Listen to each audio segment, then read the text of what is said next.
Hello everyone, good evening. Welcome to glance academy. दोस्तों, जिस तरीके से आप सभी के लिए हमारी टीम लगातार मेहनत कर रही है यूपी पीसीएस प्रीलिम्स 2024 और आरओ प्रीलिम्स 2024 के लिए, चाहे उसमें यूपी पीसीएस पीवाईक्यूज की सारे कंटेंट के साथ वीडियोस भी प्रोवाइड कर दी गई आप लोगों को, आरओ पीवाईक्यूज भी कंप्लीट किया गया, घटना चक्र शॉर्ट नोट्स को भी कंप्लीट किया गया है। केवल और केवल आपका इकोनॉमी बचा है, जो कि 4 से 5 लेक्चर रह गए और भी बहुत सारी चीज़ें आपको प्रोवाइड कर दी गई है। लेकिन अब आपका टेस्ट सीरीज सबसे इंपॉर्टेंट है, जो हमें अगस्त में ही मैक्सिमम टेस्ट सीरीज को कंप्लीट कर लेना है। और कैसे करना है, कैसे नहीं करना है, इसके लिए मैं एक अलग से वीडियोस बना दूंगा। लेकिन आज हम लोग शाम में टेस्ट सीरीज नंबर 1 करने जा रहे हैं, जो ध्येय आईएएस की है और बहुत ही बेस्ट टेस्ट सीरीज होती है इन लोगों की यूपी पीसीएस के लिए। तो ध्येय आईएएस को हमेशा मैं रिकमेंड करता हूं, आप लोग भी उसी को फॉलो किया करिए। तो चैनल पे पहली बार हो तो सब्सक्राइब कर लेना और इसकी पीडीएफ आपको वीडियो के नीचे दिए गए टेलीग्राम चैनल को ज्वाइन कर लो। टेस्ट सीरीज होने के बाद आज शाम को इसकी पीडीएफ भी प्रोवाइड कर दी जाएगी। कैसे आपको रिवीजन करना है, कैसे इस टेस्ट सीरीज का यूज करना है, ये सारी चीजें मैं एक अलग से वीडियो बना के कल संडे है और कल बता दूंगा। साथ ही साथ मेंस की भी क्लास मैं कल से शुरू करने वाला हूं। तो चलिए शुरू करते हैं टेस्ट नंबर 1।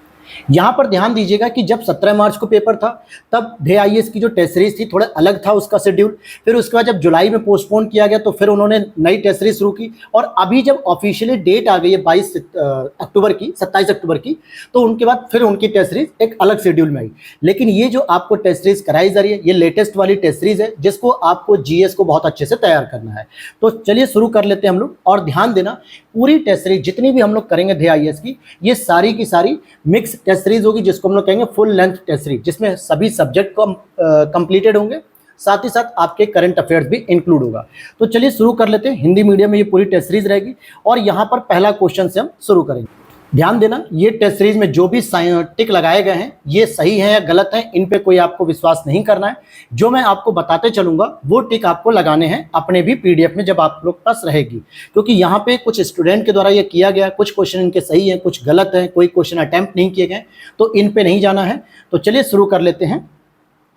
अब जैसे यहाँ पर पहला प्रश्न पूछा जा रहा है आपसे, पुर्तगालियों के संदर्भ में पूछा जा रहा है। पुर्तगालियों के संदर्भ में निम्नलिखित कथनों पर विचार कीजिए। अल्फांसो डी अल्बुकर्क ने ब्लू वाटर पॉलिसी की नीति अपनाई थी। फ्रांसिस्को दी अल्मीडा ने 1510 ईस्वी में बीजापुर के आदिल शाही सुल्तान से गोवा को जीत लिया था। कौन सा कथन यहाँ पे सही है, ये पूछा जा रहा है। तो देखिए, यहाँ पे ये दोनों ही कथन गलत है। लेकिन क्यों गलत है? क्योंकि ब्लू वाटर पॉलिसी को जो शुरू किया गया था वो किया गया था फ्रांसिस्को दी अल्मीडा के द्वारा। ब्लू वाटर पॉलिसी को शुरू किया गया। और अगर हम बात करें 1510 ईस्वी में बीजापुर के आदिल शाही सुल्तान से गोवा जीतने का जो काम किया था, ये अल्बुकर्क ने किया था। क्योंकि अल्बुकर्क जब 1509 से लेकर 1515 तक गवर्नर रहते हैं, तो 1510 में ही इन्होंने गोवा को जीत लिया था। तो इसीलिए इस क्वेश्चन को याद रख लेना। और अगर हम बात करें फ्रांसिस्को दी अल्मीडा की, तो ये हमारा भारत में सेकंड गवर्नर बन के आता है पुर्तगालियों के, और ये आते हैं आपके 1505 ईस्वी में भारत आते हैं। तो इन्होंने ब्लू वाटर पॉलिसी को शुरू किया। इस आधार पे डी ऑप्शन यहाँ पे सही हो जाएगा, न तो एक सही है और ना ही दूसरा सही है। तो इसी तरीके से हम सारे स्टेटमेंट को अच्छे से समझते हुए पूरा तैयार करते हुए चलेंगे। अब यहाँ पर दूसरा प्रश्न आपको देखना है, और हर एक प्रश्न में जो ऑप्शन दिए गए ना, उनके भी जो नए प्रश्न बन सकते हैं या क्यों उन ऑप्शन को शामिल किया गया, इन सभी पर हम चर्चा करेंगे। जैसे प्रश्न आपका आ रहा है, जाट विद्रोह के संदर्भ में कौन सा कथन सही नहीं है। पहली बात तो आप लोगों ने देखा होगा, जब मुगलों के विरोध में जो भी विद्रोह हम लोग पढ़ते थे, शायद ही, मैं शायद इसलिए लगा रहा हूं कि शायद 1% बच्चे ऐसे होंगे जिन्होंने इस जाट विद्रोह को पढ़ा भी होगा, नहीं तो 99% बच्चों ने इस जाट विद्रोह को कहीं भी नहीं पढ़ा है। नॉर्मली किताबों में नहीं मिलता है। लेकिन इसका प्रश्न आया हुआ है कि मुगलों के विरुद्ध जाट विद्रोह की शुरुआत तिलुपत के जमींदार गोकुल ने 1669 ईस्वी में किया था। यह बात बिल्कुल सही है। यानी मुगलों के विरुद्ध जाट का विद्रोह किसने किया? तिलुपत के जमींदार गोकुल ने। दूसरा, बदन सिंह ने 1700 ईस्वी में जाटों के स्वतंत्र राज्य भरतपुर की स्थापना करी या भरतपुर की नींव रखी। तो यहां पर यही गलत हो जाएगा, क्योंकि बदन सिंह ने भरतपुर की नहीं दोस्तों, चूड़ामन की स्थापना की थी, या चूड़ामन राज्य की नींव रखी थी। कौन सा था? चूड़ामन। तो इसको याद रख लेना कि बदन सिंह ने ही चूड़ामन की स्थापना करी। फिर राजा बदन सिंह को अहमद शाह अब्दाली ने राजा की उपाधि दी थी। बिल्कुल सही बात है। ये अफगान शासक थे जिन्होंने तीसरा पानीपत युद्ध लड़ा था मराठों के खिलाफ, अफगान शासकों ने, मतलब अहमद शाह अब्दाली ने। तो इन्होंने जाट राजा बदन सिंह को राजा की उपाधि दी। और जाटों के शासक सूरजमल को जाटों का अफलातून कहा जाता है, यानी सबसे ज्यादा प्रभावशाली और सबसे ज्यादा कह सकते हैं कि मजबूत शासक था ये सूरजमल। तो ये आपके 4 ऑप्शन क्लियर हो गए। कौन कौन सी चीजें हैं यहाँ पे, ये भी आपने देख ली। अगले 1 घंटे में हम लोग पूरे 150 प्रश्नों को शामिल करेंगे, जिसमें 125 प्रश्न आपके जीएस के होंगे, हर एक सब्जेक्ट से होंगे क्योंकि ये फुल टेस्ट है। साथ ही साथ आपके 25 क्वेश्चन आपके करंट अफेयर्स के होंगे। तो नेक्स्ट प्रश्न की देख लेते हैं। 1857 के क्रांति के समय अंग्रेजों द्वारा दिल्ली में किए गए दमन और हत्याओं को देखकर किसने कहा था कि यहाँ मेरे सामने रक्त का एक विशाल सागर है और केवल खुदा ही जानता है कि मुझे अब और क्या देखना बाकी रह गया है। क्योंकि दोस्तों 20 सितंबर को यानी 20 सितंबर 1857 में क्या किया गया था, अंग्रेजों ने दिल्ली पर अधिकार कर लिया और अधिकार करने से पहले 1857 की क्रांति को दबाने के लिए बहुत बड़ा नरसंहार किया, काफी लोगों को मारा वहां पे, जिससे पूरी खून की नदियां ऐसा लग रहा हो बह रही हो। और ये स्टेटमेंट आपके मिर्जा गालिब साहब ने दिया था। तो सी ऑप्शन इस करेक्ट हो जाएगा, मिर्जा गालिब साहब ने ये स्टेटमेंट दिया था। अगले प्रश्न की ओर देखते हैं। राजा राम मोहन राय जी के बारे में निम्नलिखित कथनों में से कौन सा कथन सही नहीं है? तो कौन सा कथन सही नहीं है? देखिए, इन्हें जॉन डिग्बी ने अपना दीवान नियुक्त किया था, ये बात तो सही है। इन्होंने 1814 में वेदांत सोसाइटी की स्थापना की थी, ये गलत है। इन्होंने नेपाल में बौद्ध दर्शन ज्ञान प्राप्त किया, यह भी सही है। इन्होंने उपनिषदों में व्यक्त आत्मा की अमरता के सिद्धांत को स्वीकार नहीं किया, यह भी गलत है। यानी 2 और 4 इसके गलत है। लेकिन अब सही क्या होंगे ये भी तो हमारा जानना जरूरी है ना, नहीं तो प्रश्न मान लीजिए अगर घुमा के आ जाता थोड़ा सा एग्जाम में, तो वो चीजें कैसे सही होंगी? तो देखिए, पहली चीज अगर मैं आपको बताना शुरू करूं कि 1814 में इन्होंने आत्मीय सभा की स्थापना की थी। किसकी की थी दोस्तों? आत्मीय सभा की। और वेदांत सोसाइटी की इन्होंने स्थापना की थी 1816 में। और 1870 में ही इन्होंने हिंदू कॉलेज की स्थापना की थी। किसकी? हिंदू कॉलेज की स्थापना की थी 1817 में। और किसके सहयोग से की थी? डेविड हेयर के सहयोग से की थी। किसके? डेविड हेयर के सहयोग से। फिर आगे और बढ़ेंगे तो इन्होंने 1825 में वेदांत कॉलेज की स्थापना की थी। वेदांत सोसाइटी नहीं, वेदांत सोसाइटी तो 1816 में स्टैब्लिश की, लेकिन वेदांत कॉलेज की स्थापना इन्होंने कब की? 1825 में। और आगे बढ़ेंगे तो 1828 में इन्होंने ब्रह्म समाज की स्थापना, या इसे हम ब्रह्म सभा भी कह सकते हैं।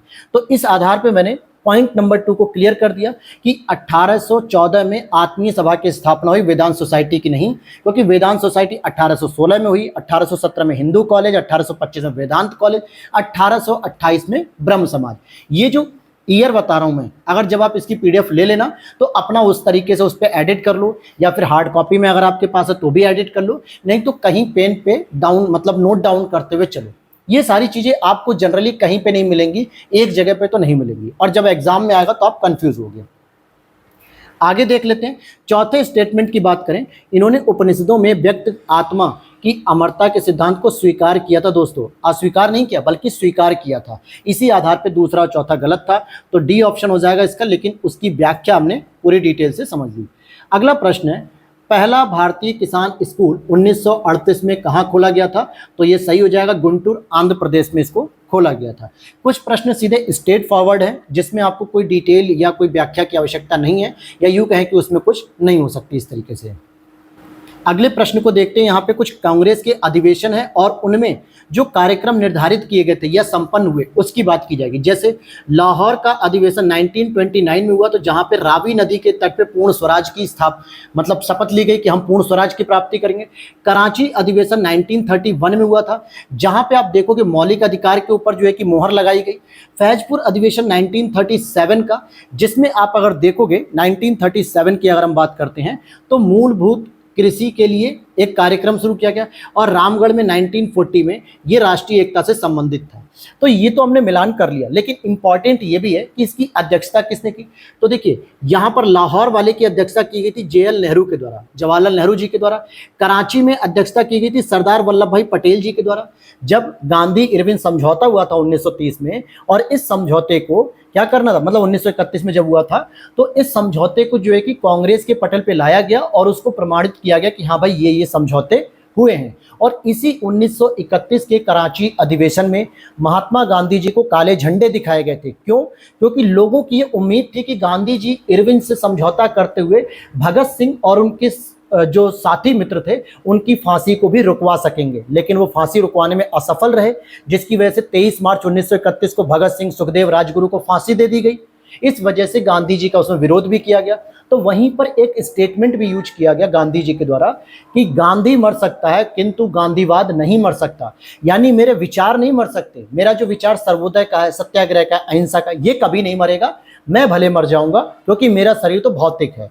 तो ये जरा 2-4 पॉइंट जो एक्स्ट्रा मैं बता रहा हूं, इनको ढंग से याद कर लो, ढंग से सुन लो। फैजपुर की बात करेंगे तो यहां पर भी जवाहरलाल नेहरू जी ने ही इसकी अध्यक्षता की थी, और ऐसा माना जाता है कि फैजपुर में होने वाला अधिवेशन एकमात्र कांग्रेस का ऐसा अधिवेशन था जो गांव में हुआ था। कहां पे? गांव में हुआ था। और रामगढ़ की बात करेंगे तो रामगढ़ में मौलाना अबुल कलाम आजाद साहब थे जब सेकेंड वर्ल्ड वॉर चल रहा था, और जब तक सेकेंड वर्ल्ड वॉर खत्म नहीं हुआ तब तक यही अध्यक्षता करते रहते हैं 1945 तक। इतनी बात क्लियर होगी। और जब 1946 का आता है तो जेबी कृपलानी साहब करते हैं, मेरठ में उसकी अध्यक्षता करते हैं। तो ये कुछ इंपॉर्टेंट चीजें थी जो हमने डिस्कस कर ली। हालांकि यहां के हिसाब से देखेंगे तो 6 का सेकंड हो जाएगा। वीडियो अच्छी लग रही हो दोस्तों, टेस्ट सीरीज आपको समझ में आ रही हो तो प्लीज वीडियो को लाइक कर देना, चैनल पे पहली बार हो तो सब्सक्राइब कर लेना, और इसकी पीडीएफ के लिए आप लोग टेलीग्राम चैनल को ज्वाइन कर लो, लिंक वीडियो के नीचे दिया गया है। आप यहां पर देख भी सकते हो कि पीसीएस प्री 2024 में जब सेकंड फेज का शुरू किया गया था जुलाई को बेस बनाकर, और उसका टेस्ट नंबर 1 है। क्लियर है? तो आपको लेटेस्ट टेस्ट ही कराया जाएगा, पुराना टेस्ट यहां पर नहीं कराया जाएगा। गांधी जी की 11 सूत्री मांगों के संदर्भ में कौन से कथन सही नहीं है? यह भी प्रश्न कई बार पूछा जाता है। ये वही 11 सूत्री मांग है जो इरविन के सामने रखी गई थी, और इरविन ने इसे मानने से पहली बार में अस्वीकार कर दिया। फिर गांधी जी ने सविनय अवज्ञा आंदोलन शुरू किया। फिर जब इरविन को लगा कि नहीं, ये आंदोलन उग्र होता जा रहा है, यानी पूरे भारत में व्यापक स्तर पर फैलता जा रहा है, तब जाके गांधी जी से उन्होंने समझौता करने के लिए सहमति दी। तो वहां पे कुछ मांगे मान ली थी और कुछ नहीं मानी थी। तो वही कह रहा है कि कौन सी कथन सही नहीं है। तो देखिए, क्वेश्चन की बात करेंगे अगर हम, गांधी जी ने 31 जनवरी 1930 को अपनी 11 सूत्री मांगे पेश की, बिल्कुल सही है ये। इन्होंने इस मांग को उन्होंने अपने पत्र न्यू इंडिया के माध्यम से प्रस्तुत की थी। तो ये स्टेटमेंट आपका गलत हो जाएगा। न्यू इंडिया नहीं थी दोस्तों, वो एक यंग इंडिया करके पुस्तक थी जिसके माध्यम से इन्होंने अपनी मांग को प्रस्तुत किया। तो बी ऑप्शन गलत हो गया, यानी सेकंड वाला।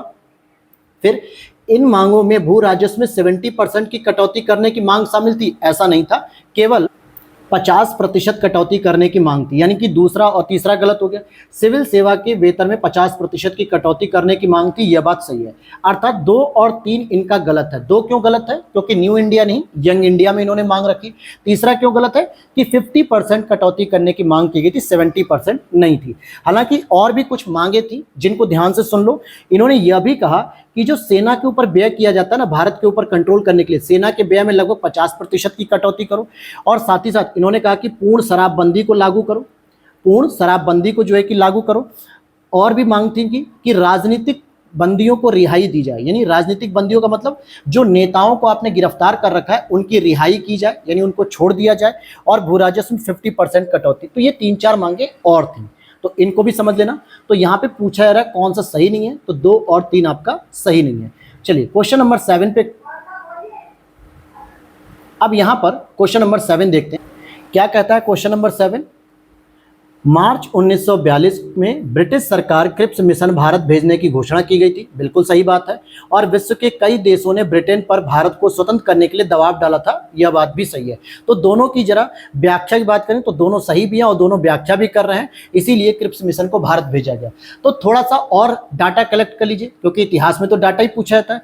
अगर आप इसे देखना चाहेंगे डाटा के तौर पर, तो ध्यान रखना दोस्तों कि जो घोषणा की गई थी वो की गई थी 11 मार्च को, कि 11 मार्च 1942 को एक घोषणा की गई कि हम एक क्रिप्स मिशन भेजेंगे। और उस घोषणा के बाद भारत में कब पहुंचते हैं ये, तो ये पहुंचते हैं 23 मार्च 1942 को भारत में आ जाता है। तो ध्यान देना, घोषणा की बात होगी, डिक्लेरेशन की बात होगी, अनाउंसमेंट की बात होगी, तो 11 मार्च 1942। और भारत कब पहुंचते हैं? 23 मार्च 1942 को ये पहुंचते हैं।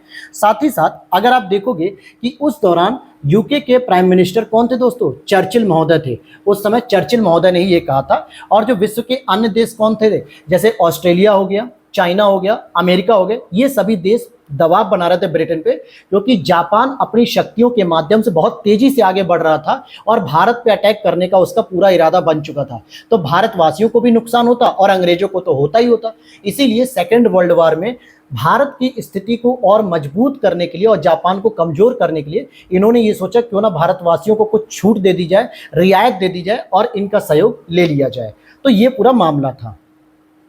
अगले प्रश्न की ओर चलते हैं। वीडियो अच्छी लग रही होगी तो लाइक कर देना मेरे दोस्तों, और अपने भी दोस्तों के साथ शेयर कर देना, क्योंकि अब टेस्ट सीरीज हमारे चैनल पे डेली आएगी और धीरे धीरे अब जो है कि आप लोगों की टेस्ट सीरीज की प्रैक्टिस होती जाएगी। पूर्ण पाषाण काल के संदर्भ में निम्नलिखित कथनों पर विचार कीजिए। पूर्ण पाषाण, चॉपर चॉपिंग पेबुल संस्कृति के उपकरण सर्वप्रथम मद्रास के समीप अतिरम्पक्कम से प्राप्त हुए और हैंडक संस्कृति के उपकरण सबसे पहले सोहन नदी घाटी से प्राप्त हुए। तो यहाँ पे कौन सा कथन सही है? ना तो पहला न ही दूसरा। अब दोनों को समझ लो। देखिए, पूर्व पाषाण काल में सामान्यतः जो पत्थर बनाए जाते थे, मतलब कि जो संस्कृति डेवलप हुई थी, वो दो कैटेगरी में थी। एक चॉपर चॉपिंग संस्कृति इसे कहते थे और एक थी कुल्हाड़ी वाली हैंडक संस्कृति थी। लेकिन इनके प्रमाण अपोजिट मिले हैं। जैसे हैंडक संस्कृति के जो प्रमाण मिले वो मिले मद्रास के अतिरम्पक्कम से, और अगर हम बात करें कि चॉपर चॉपिंग की संस्कृति के जो प्रमाण मिले वो मिले हमें सोहन नदी घाटी। और ये सोहन नदी घाटी कहाँ पे? पंजाब में सोहन नदी घाटी है। ठीक है, तो वहां से इसके प्रमाण हमें देखने को मिलते हैं। तो दोनों ही स्टेटमेंट गलत हो गए क्योंकि दोनों अपोजिट लिखे हुए हैं, इसलिए सी ऑप्शन होगा कि दोनों सही नहीं है।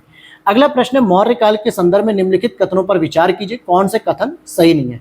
अब यहाँ पर आप लोगों को थोड़ा सा इसका डाउट हो रहा होगा, जो ये DSC लिखा हुआ है, ध्येय स्टडी सर्कल, वाटरमार्क का इश्यू आ रहा होगा, लेकिन कोई नहीं, मैं पूरे क्वेश्चन को बोल रहा हूँ, प्रॉपर आपको दिख भी रहा होगा।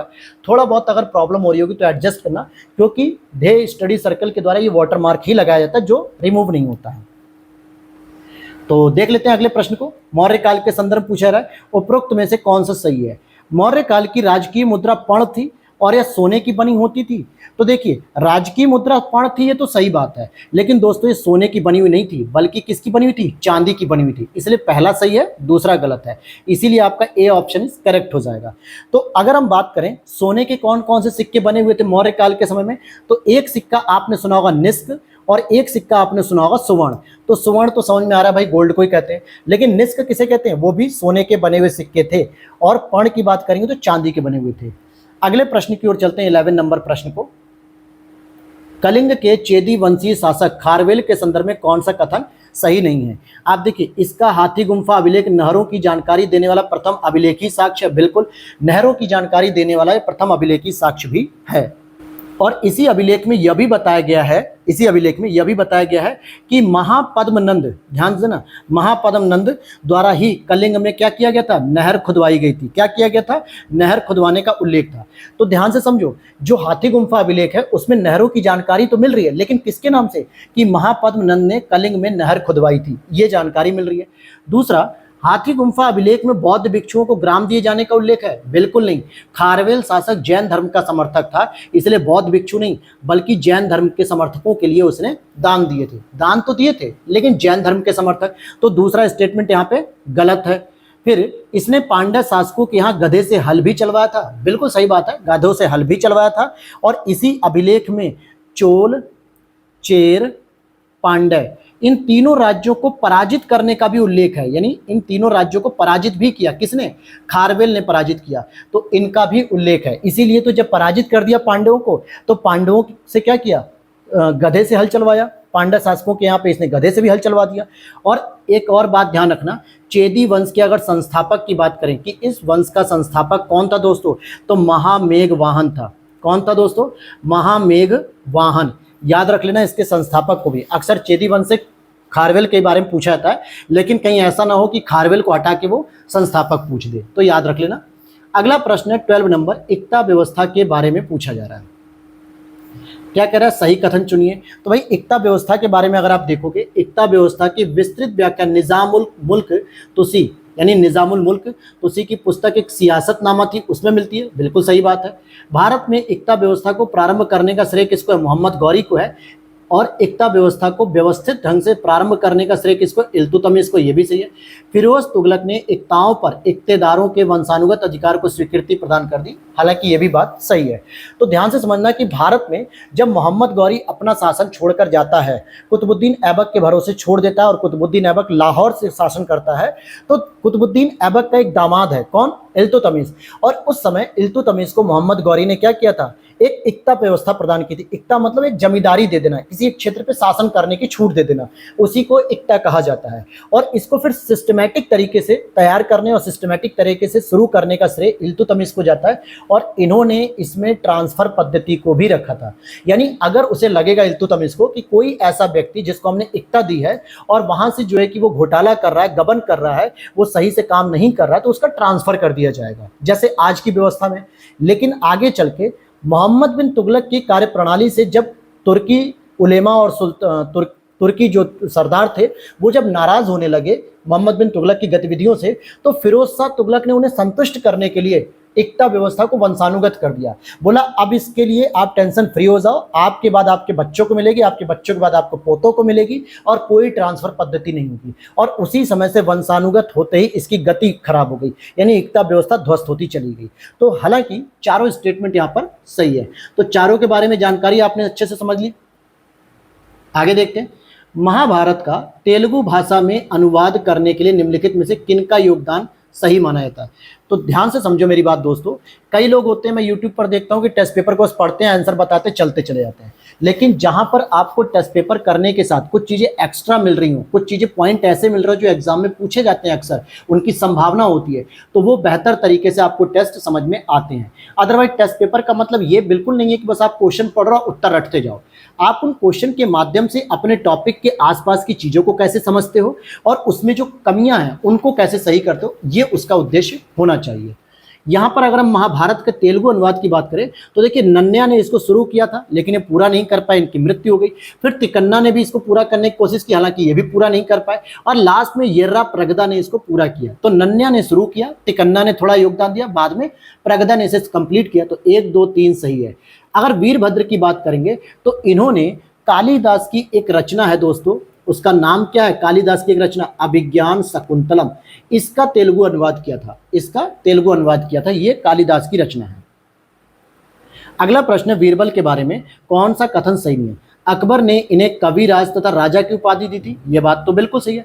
अकबर ने इन्हें 5000 का मनसब प्रदान किया था, ये बात गलत है, क्योंकि 5000 का नहीं, इनको केवल 2000 का मनसबदारी व्यवस्था दी गई थी।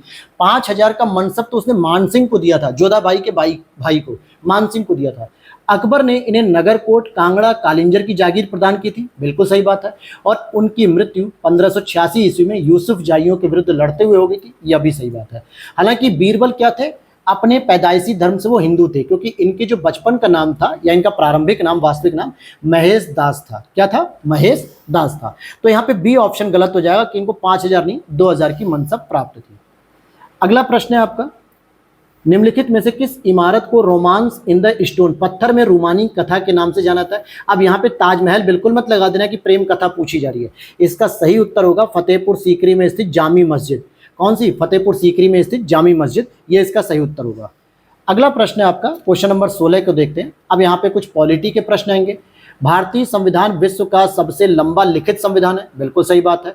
और आधुनिक लोकतंत्र में जिन मामलों को आम विधानों अथवा स्थापित राजनीतिक परिपाटी ने छोड़ दिया, उन्हें भी भारत के संवैधानिक दस्तावेजों में शामिल किया गया, यह भी बात है, सही है। अगर इन चीज़ों को शामिल किया गया है जो अन्य देशों ने छोड़ दिया है, तभी तो बहुत सारी चीज़ें शामिल करते हुए ही हमारा संविधान क्या हो गया, बहुत बड़ा हो गया लिखित रूप में। तो ये दोनों ही बातें सही हैं और व्याख्या भी करते हैं। अगला प्रश्न, 42वें संवैधानिक संशोधन के संबंध में निम्नलिखित कथनों में से कौन सा सही नहीं है। देखिए, इस संशोधन के द्वारा भारतीय संविधान में 2 नए भाग जोड़े गए, भाग 4 क और 14 क। 4 का किससे संबंधित है, फंडामेंटल ड्यूटीज से संबंधित, मौलिक कर्तव्य। और 14 का किससे संबंधित है दोस्तों, ट्रिब्यूनल से संबंधित है कि अधिकरणों की स्थापना की जा सकती है। दूसरा, इस संशोधन द्वारा 3 नए नीति निषेध तत्वों को शामिल किया गया, बिल्कुल सही बात है। कौन कौन से, एक किया गया 39A, फिर यहाँ पे किया गया 43A और नेक्स्ट किया गया 48A।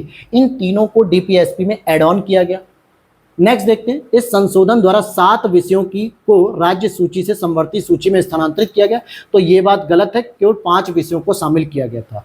और इस संशोधन द्वारा संवैधानिक संशोधन को न्यायिक जांच से बाहर कर दिया गया था कि जितने भी प्रकार के संवैधानिक संशोधन होंगे उनको न्यायिक जांच से बाहर कर दिया जाएगा।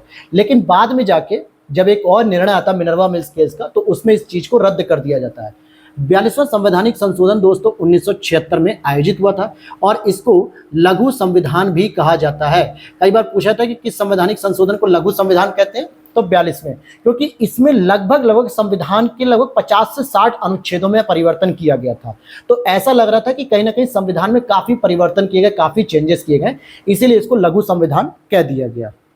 और एक चीज और ध्यान रखना, इस संवैधानिक संशोधन के द्वारा लोकसभा और विधानसभा के कार्यकाल को 5 वर्ष से बढ़ाकर 6 वर्ष कर दिया गया था। अगला प्रश्न है आपका 18 नंबर पे, भारतीय संविधान में अवशिष्ट शक्तियों का केंद्र में निहित होना जर्मनी के संविधान से लिया गया, गलत। जर्मनी से नहीं लिया गया दोस्तों, कनाडा से लिया गया। अवशिष्ट शक्तियों को हमने कनाडा से लिया, पहला गलत हो गया। उच्चतम न्यायालय का परामर्शी न्याय निर्णय की प्रक्रिया कनाडा के संविधान से ली गई, यह बात बिल्कुल सही है।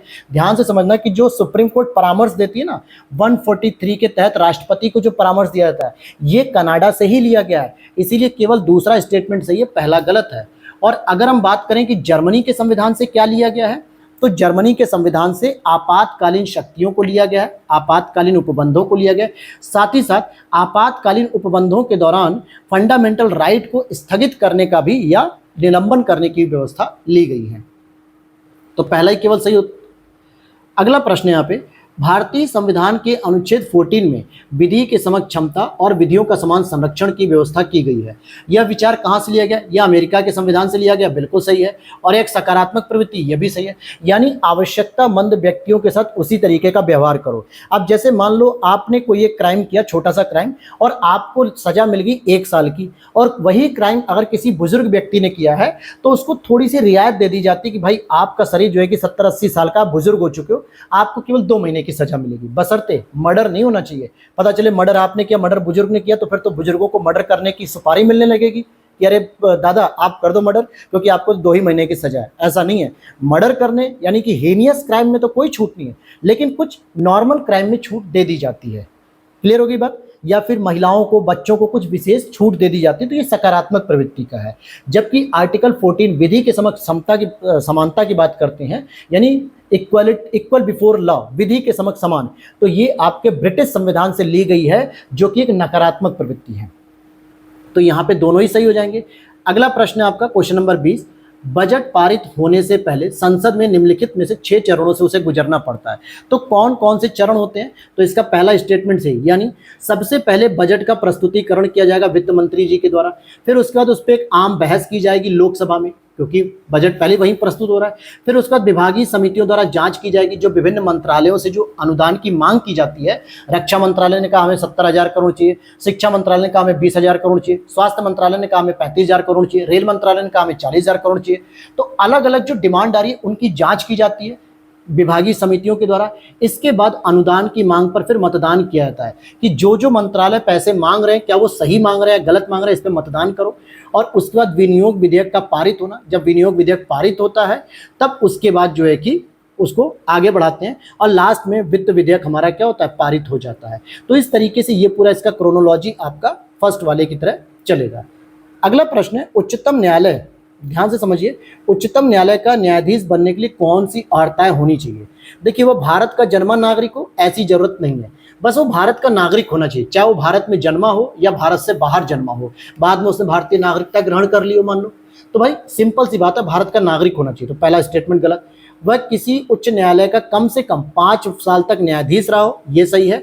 या फिर वह किसी उच्च न्यायालय, विभिन्न न्यायालयों में 10 वर्ष तक वकालत भी कर चुका हो, यानी अधिवक्ता रहा हो, वकील रहा हो, तो ये भी सही है। लेकिन उसकी न्यूनतम आयु 35 वर्ष हो, ये जरूरी नहीं है। संविधान में या न्यायालय के अधिनियमों में कहीं पर भी इस तरीके की न्यूनतम आयु का वर्णन नहीं किया गया है। तो ए वाला स्टेटमेंट गलत है, और 3 वाला, अर्थात आपका हो जाएगा, अच्छा यहाँ पे सही पूछ रहा है ना दोस्तों, तो 2 वाला सही है और 4 वाला सही है, तो ये हो जाएगा आपका डी ऑप्शन। अगला प्रश्न है 22, वर्तमान में निम्नलिखित में से किन राज्यों में द्विसदनीय व्यवस्था अर्थात विधानसभा और विधान परिषद है? देखिए, आंध्र प्रदेश में है, उत्तर प्रदेश में है, कर्नाटक में है, और 3 राज्यों के और नाम हम लिख देते हैं, बिहार में है, तेलंगाना में है और महाराष्ट्र में है। तो ये आपके टोटल कितने राज्य हो गए? पूरे के पूरे 6 राज्य हो गए जहां पर क्या है, द्विसदनीय व्यवस्था। लेकिन जम्मू कश्मीर में 2019 के अधिनियम द्वारा इसे रद्द कर दिया गया, जब जम्मू कश्मीर को यूनियन टेरिटरीज का दर्जा दिया गया। तो इस तरीके से जम्मू कश्मीर क्या हो गया, यहाँ से अब निकल चुकी है विधान परिषद। केवल विधानसभा तो है लेकिन विधान परिषद नहीं है। बाकी इन 6 राज्यों में विधानसभा और विधान परिषद दोनों ही है। तो ऑप्शन के अकॉर्डिंग 1, 2, 4 हो जाएगा, जम्मू कश्मीर को हटा देंगे। नेक्स्ट प्रश्न है आपका, निम्नलिखित में से कौन सा कथन सही नहीं है? लोकसभा चुनाव में कोई भी प्रत्याशी अपनी जमानत खो देगा यदि उसे वैध मतों का 1/6 भाग भी प्राप्त नहीं होता है। बिल्कुल सही बात है। 5वीं लोकसभा का कार्यकाल लगभग 6 वर्ष था, बिल्कुल, क्योंकि उस समय आपातकाल लगा हुआ था। सी वाले को देखें, संविधान में अभी अधिकथित अपबंधों के अनुसार लोकसभा में उपाध्यक्ष का पद विपक्ष को दिया जाता है। यही स्टेटमेंट गलत है, क्योंकि अगर आप देखोगे ये एक परंपरा के रूप में शुरू किया गया है, न कि संवैधानिक प्रावधान है। तो ऐसा कोई प्रावधान नहीं है कि संविधान में कहा गया, बल्कि परंपरा है। तो इसलिए तीसरा स्टेटमेंट गलत है। और लोकसभा अध्यक्ष अपने पद की शपथ नहीं लेता, बल्कि संसद के सदस्य होने की शपथ लेता है। लोकसभा स्पीकर बनने की कोई सदस्य मतलब शपथ नहीं लेता। तो तीसरा स्टेटमेंट यहाँ पर गलत हो जाएगा। अगला प्रश्न है आपका, संविधान में नियंत्रक और महालेखा परीक्षक के कथन के बारे में पूछ रहा है। वह किसी कर की निवल प्राप्तियों को प्रमाणित करता है। बिल्कुल, यह बात सही है। वह कंपनी अधिनियम के प्रावधानों के अनुसार सभी सरकारी कंपनियों के खातों की लेखा परीक्षा कर सकता है, ऑडिटिंग कर सकता है, यह भी सही है। वह केंद्र सरकार के लेखों से संबंधित रिपोर्ट प्रधानमंत्री को देता है, यही गलत है। प्रधानमंत्री को नहीं देता दोस्तों, बल्कि वो किसको देता है? राष्ट्रपति को देता है। और राष्ट्रपति क्या करते हैं? उसे संसद के समक्ष पटल पर रखवाते हैं, और वहां पे उसकी सहायता कौन करती है? कमेटी, लोक लेखा कमेटी करती है। लोक लेखा समिति जो है कि क्या करती है? उस पर समीक्षा करती है। लोक लेखा समिति में 22 सदस्य होते हैं दोस्तों, जिसमें 15 लोकसभा से आते हैं और 7 राज्यसभा से आते हैं। इनका कार्य 1 साल के लिए होता है। तो ये पूरी प्रक्रिया थी, इसलिए तीसरा स्टेटमेंट गलत है। वह संसद के लोक लेखा समिति के गाइड, मित्र और मार्गदर्शन के रूप में कार्य करते हैं, यह बात सही है। 1 सही है, 2 सही है, 4 सही है। डी ऑप्शन इज करेक्ट हो जाएगा। आगे देख लेते हैं क्वेश्चन नंबर 25 को। निम्नलिखित में से कौन सा कथन क्षेत्रीय परिषदों का लक्षण नहीं है? यह एक सांविधिक निकाय है, बिल्कुल, क्योंकि संसद ने अधिनियम बना के इनको शुरू किया। और क्षेत्रीय परिषदों की स्थापना राज्य पुनर्गठन अधिनियम 1956 के अंतर्गत की गई है, यह भी सही है। चंडीगढ़ केंद्र शासित प्रदेश होने के कारण क्षेत्रीय परिषद में शामिल नहीं है, ऐसा नहीं है दोस्तों। सभी राज्यों और यूनियन टेरिटरीज को किसी न किसी परिषद में शामिल किया गया। टोटल हमारे यहाँ 5 परिषद हैं। एक तो हो गया नॉर्थ वाली, एक हो गई साउथ, एक हो गई ईस्ट, और एक हो गई वेस्ट, और एक हो गई हमारी मिडिल। यानी उत्तरी क्षेत्रीय परिषद होती है, दक्षिण क्षेत्रीय परिषद, पूर्वी क्षेत्रीय परिषद और पश्चिमी क्षेत्रीय परिषद, और एक होती है मध्य क्षेत्रीय परिषद। और इनके अलावा भी ये पूर्वी अलग है, और एक होती है पूर्वोत्तर क्षेत्रीय परिषद, जो केवल स्पेशली नॉर्थ ईस्ट राज्यों के लिए होती है। 1971 में इसको एस्टैब्लिश किया गया अधिनियम बना के, इसको अलग रखेंगे हम। अब चंडीगढ़ की बात करेंगे तो चंडीगढ़ आपके उत्तर वाली जो क्षेत्रीय परिषद है उसमें शामिल है। तो यहाँ पे ये जो शामिल नहीं है, ये स्टेटमेंट गलत है। क्षेत्रीय परिषदों का कार्य विभिन्न क्षेत्र में आपसी हितों के मामलों पे चर्चा तथा सिफारिशें करना है। यानी इसकी जो सिफारिश होती है वो एक तरीके से सलाहकारी प्रवृत्ति होती है। और दूसरा, इसकी अध्यक्षता दोस्तों कौन करता है? केंद्रीय गृह मंत्री, जो कि वर्तमान में कौन है? अपने अमित सर हैं, अमित भैया, यानी अमित शाह जी। अगला प्रश्न है आपका, निम्नलिखित में से कौन से मतलब कथनों पर विचार करना है? पश्चिमी घाट की तुलना में पूर्वी घाट अधिक ऊंचा है। पश्चिमी घाट की ऊंचाई उत्तर से दक्षिण की तरफ बढ़ती चली जाती है। पहला स्टेटमेंट गलत है, दूसरा सही है। इसका मतलब सेकंड ऑप्शन इज करेक्ट। कैसे सही होगा? इसको भी तो जरा सीखना जरूरी है। अगर ये नहीं सीखोगे तो कैसे काम चलेगा? आप सिंपल देखोगे, आप अगर कुछ इस तरीके से देखोगे, भारत में जितनी भी दक्षिण भारत में प्रमुख नदियां वो सभी किधर जाती हैं? पूरब की ओर जाती हैं। यानी इस तरफ बहते हुए जाती है गोदावरी, इस तरफ कृष्णा बहते हुए जाती है, इस तरफ वैगई बहते हुए जाती है, इस तरफ कावेरी बहते हुए जाती है। सबकी डायरेक्शन बंगाल की खाड़ी की ओर निकलती है। अगर मान लो पूर्वी घाट अगर अधिक ऊंचा होता तो ये नदियां इधर कैसे आ सकती थी? ये नदियां फिर पश्चिम की ओर जानी चाहिए थी, लेकिन ऐसा नहीं है। पश्चिम की ओर मुश्किल से गिनी चुनी कुछ नदियां जाती हैं, जैसे भरतपुजा नदी हो गई, मांडवी नदी हो गई, नर्मदा नदी हो गई। बाकी सारी नदियां तो आपकी क्या मैक्सिमम आपकी बंगाल की खाड़ी की तरफ, पूर्वी घाट की तरफ जाती है। इसका मतलब है कि पश्चिमी घाट की तुलना में पूर्वी घाट अधिक ऊंचा नहीं है, बल्कि नीचा है, ढाल वाला एरिया है, इसीलिए सारी नदियां उधर जाती हैं। तो पहला स्टेटमेंट गलत हो गया। देखिए, इस तरीके से अपनी नॉलेज को एक्सप्लोर करोगे ना, तो फिर ये प्रश्न अगर घुमा के भी आ जाए ना, तो रटना नहीं है, समझ लेना, और समझ के आपको प्रश्न का उत्तर देना चाहिए। फिर यहां पर अगर आप देखोगे, नेक्स्ट कह रहा है पश्चिमी घाट की ऊंचाई उत्तर से दक्षिण की तरफ बढ़ती चली जाती है। बिल्कुल सही बात है। आप यहाँ पे देखो ना, ये आपका जो पश्चिमी घाट है, ये आपका पश्चिमी घाट है। आप इधर साउथ की तरफ हो, इधर नॉर्थ की तरफ।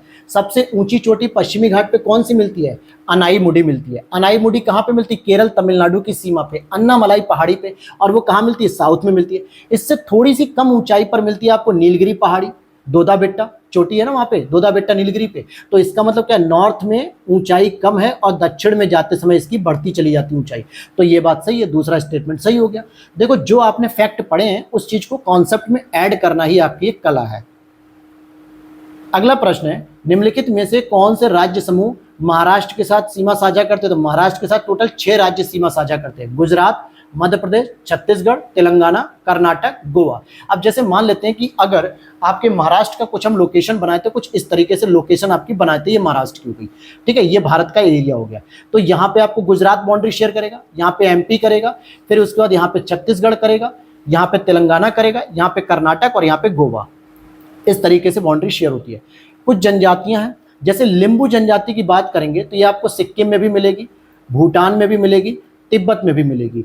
कार्बी की बात करेंगे तो दोस्तों ये हिमाचल प्रदेश में नहीं मिलती बल्कि असम में मिलती है। कार्बी जो जनजाति है ये असम में मिलती है, हिमाचल प्रदेश में नहीं।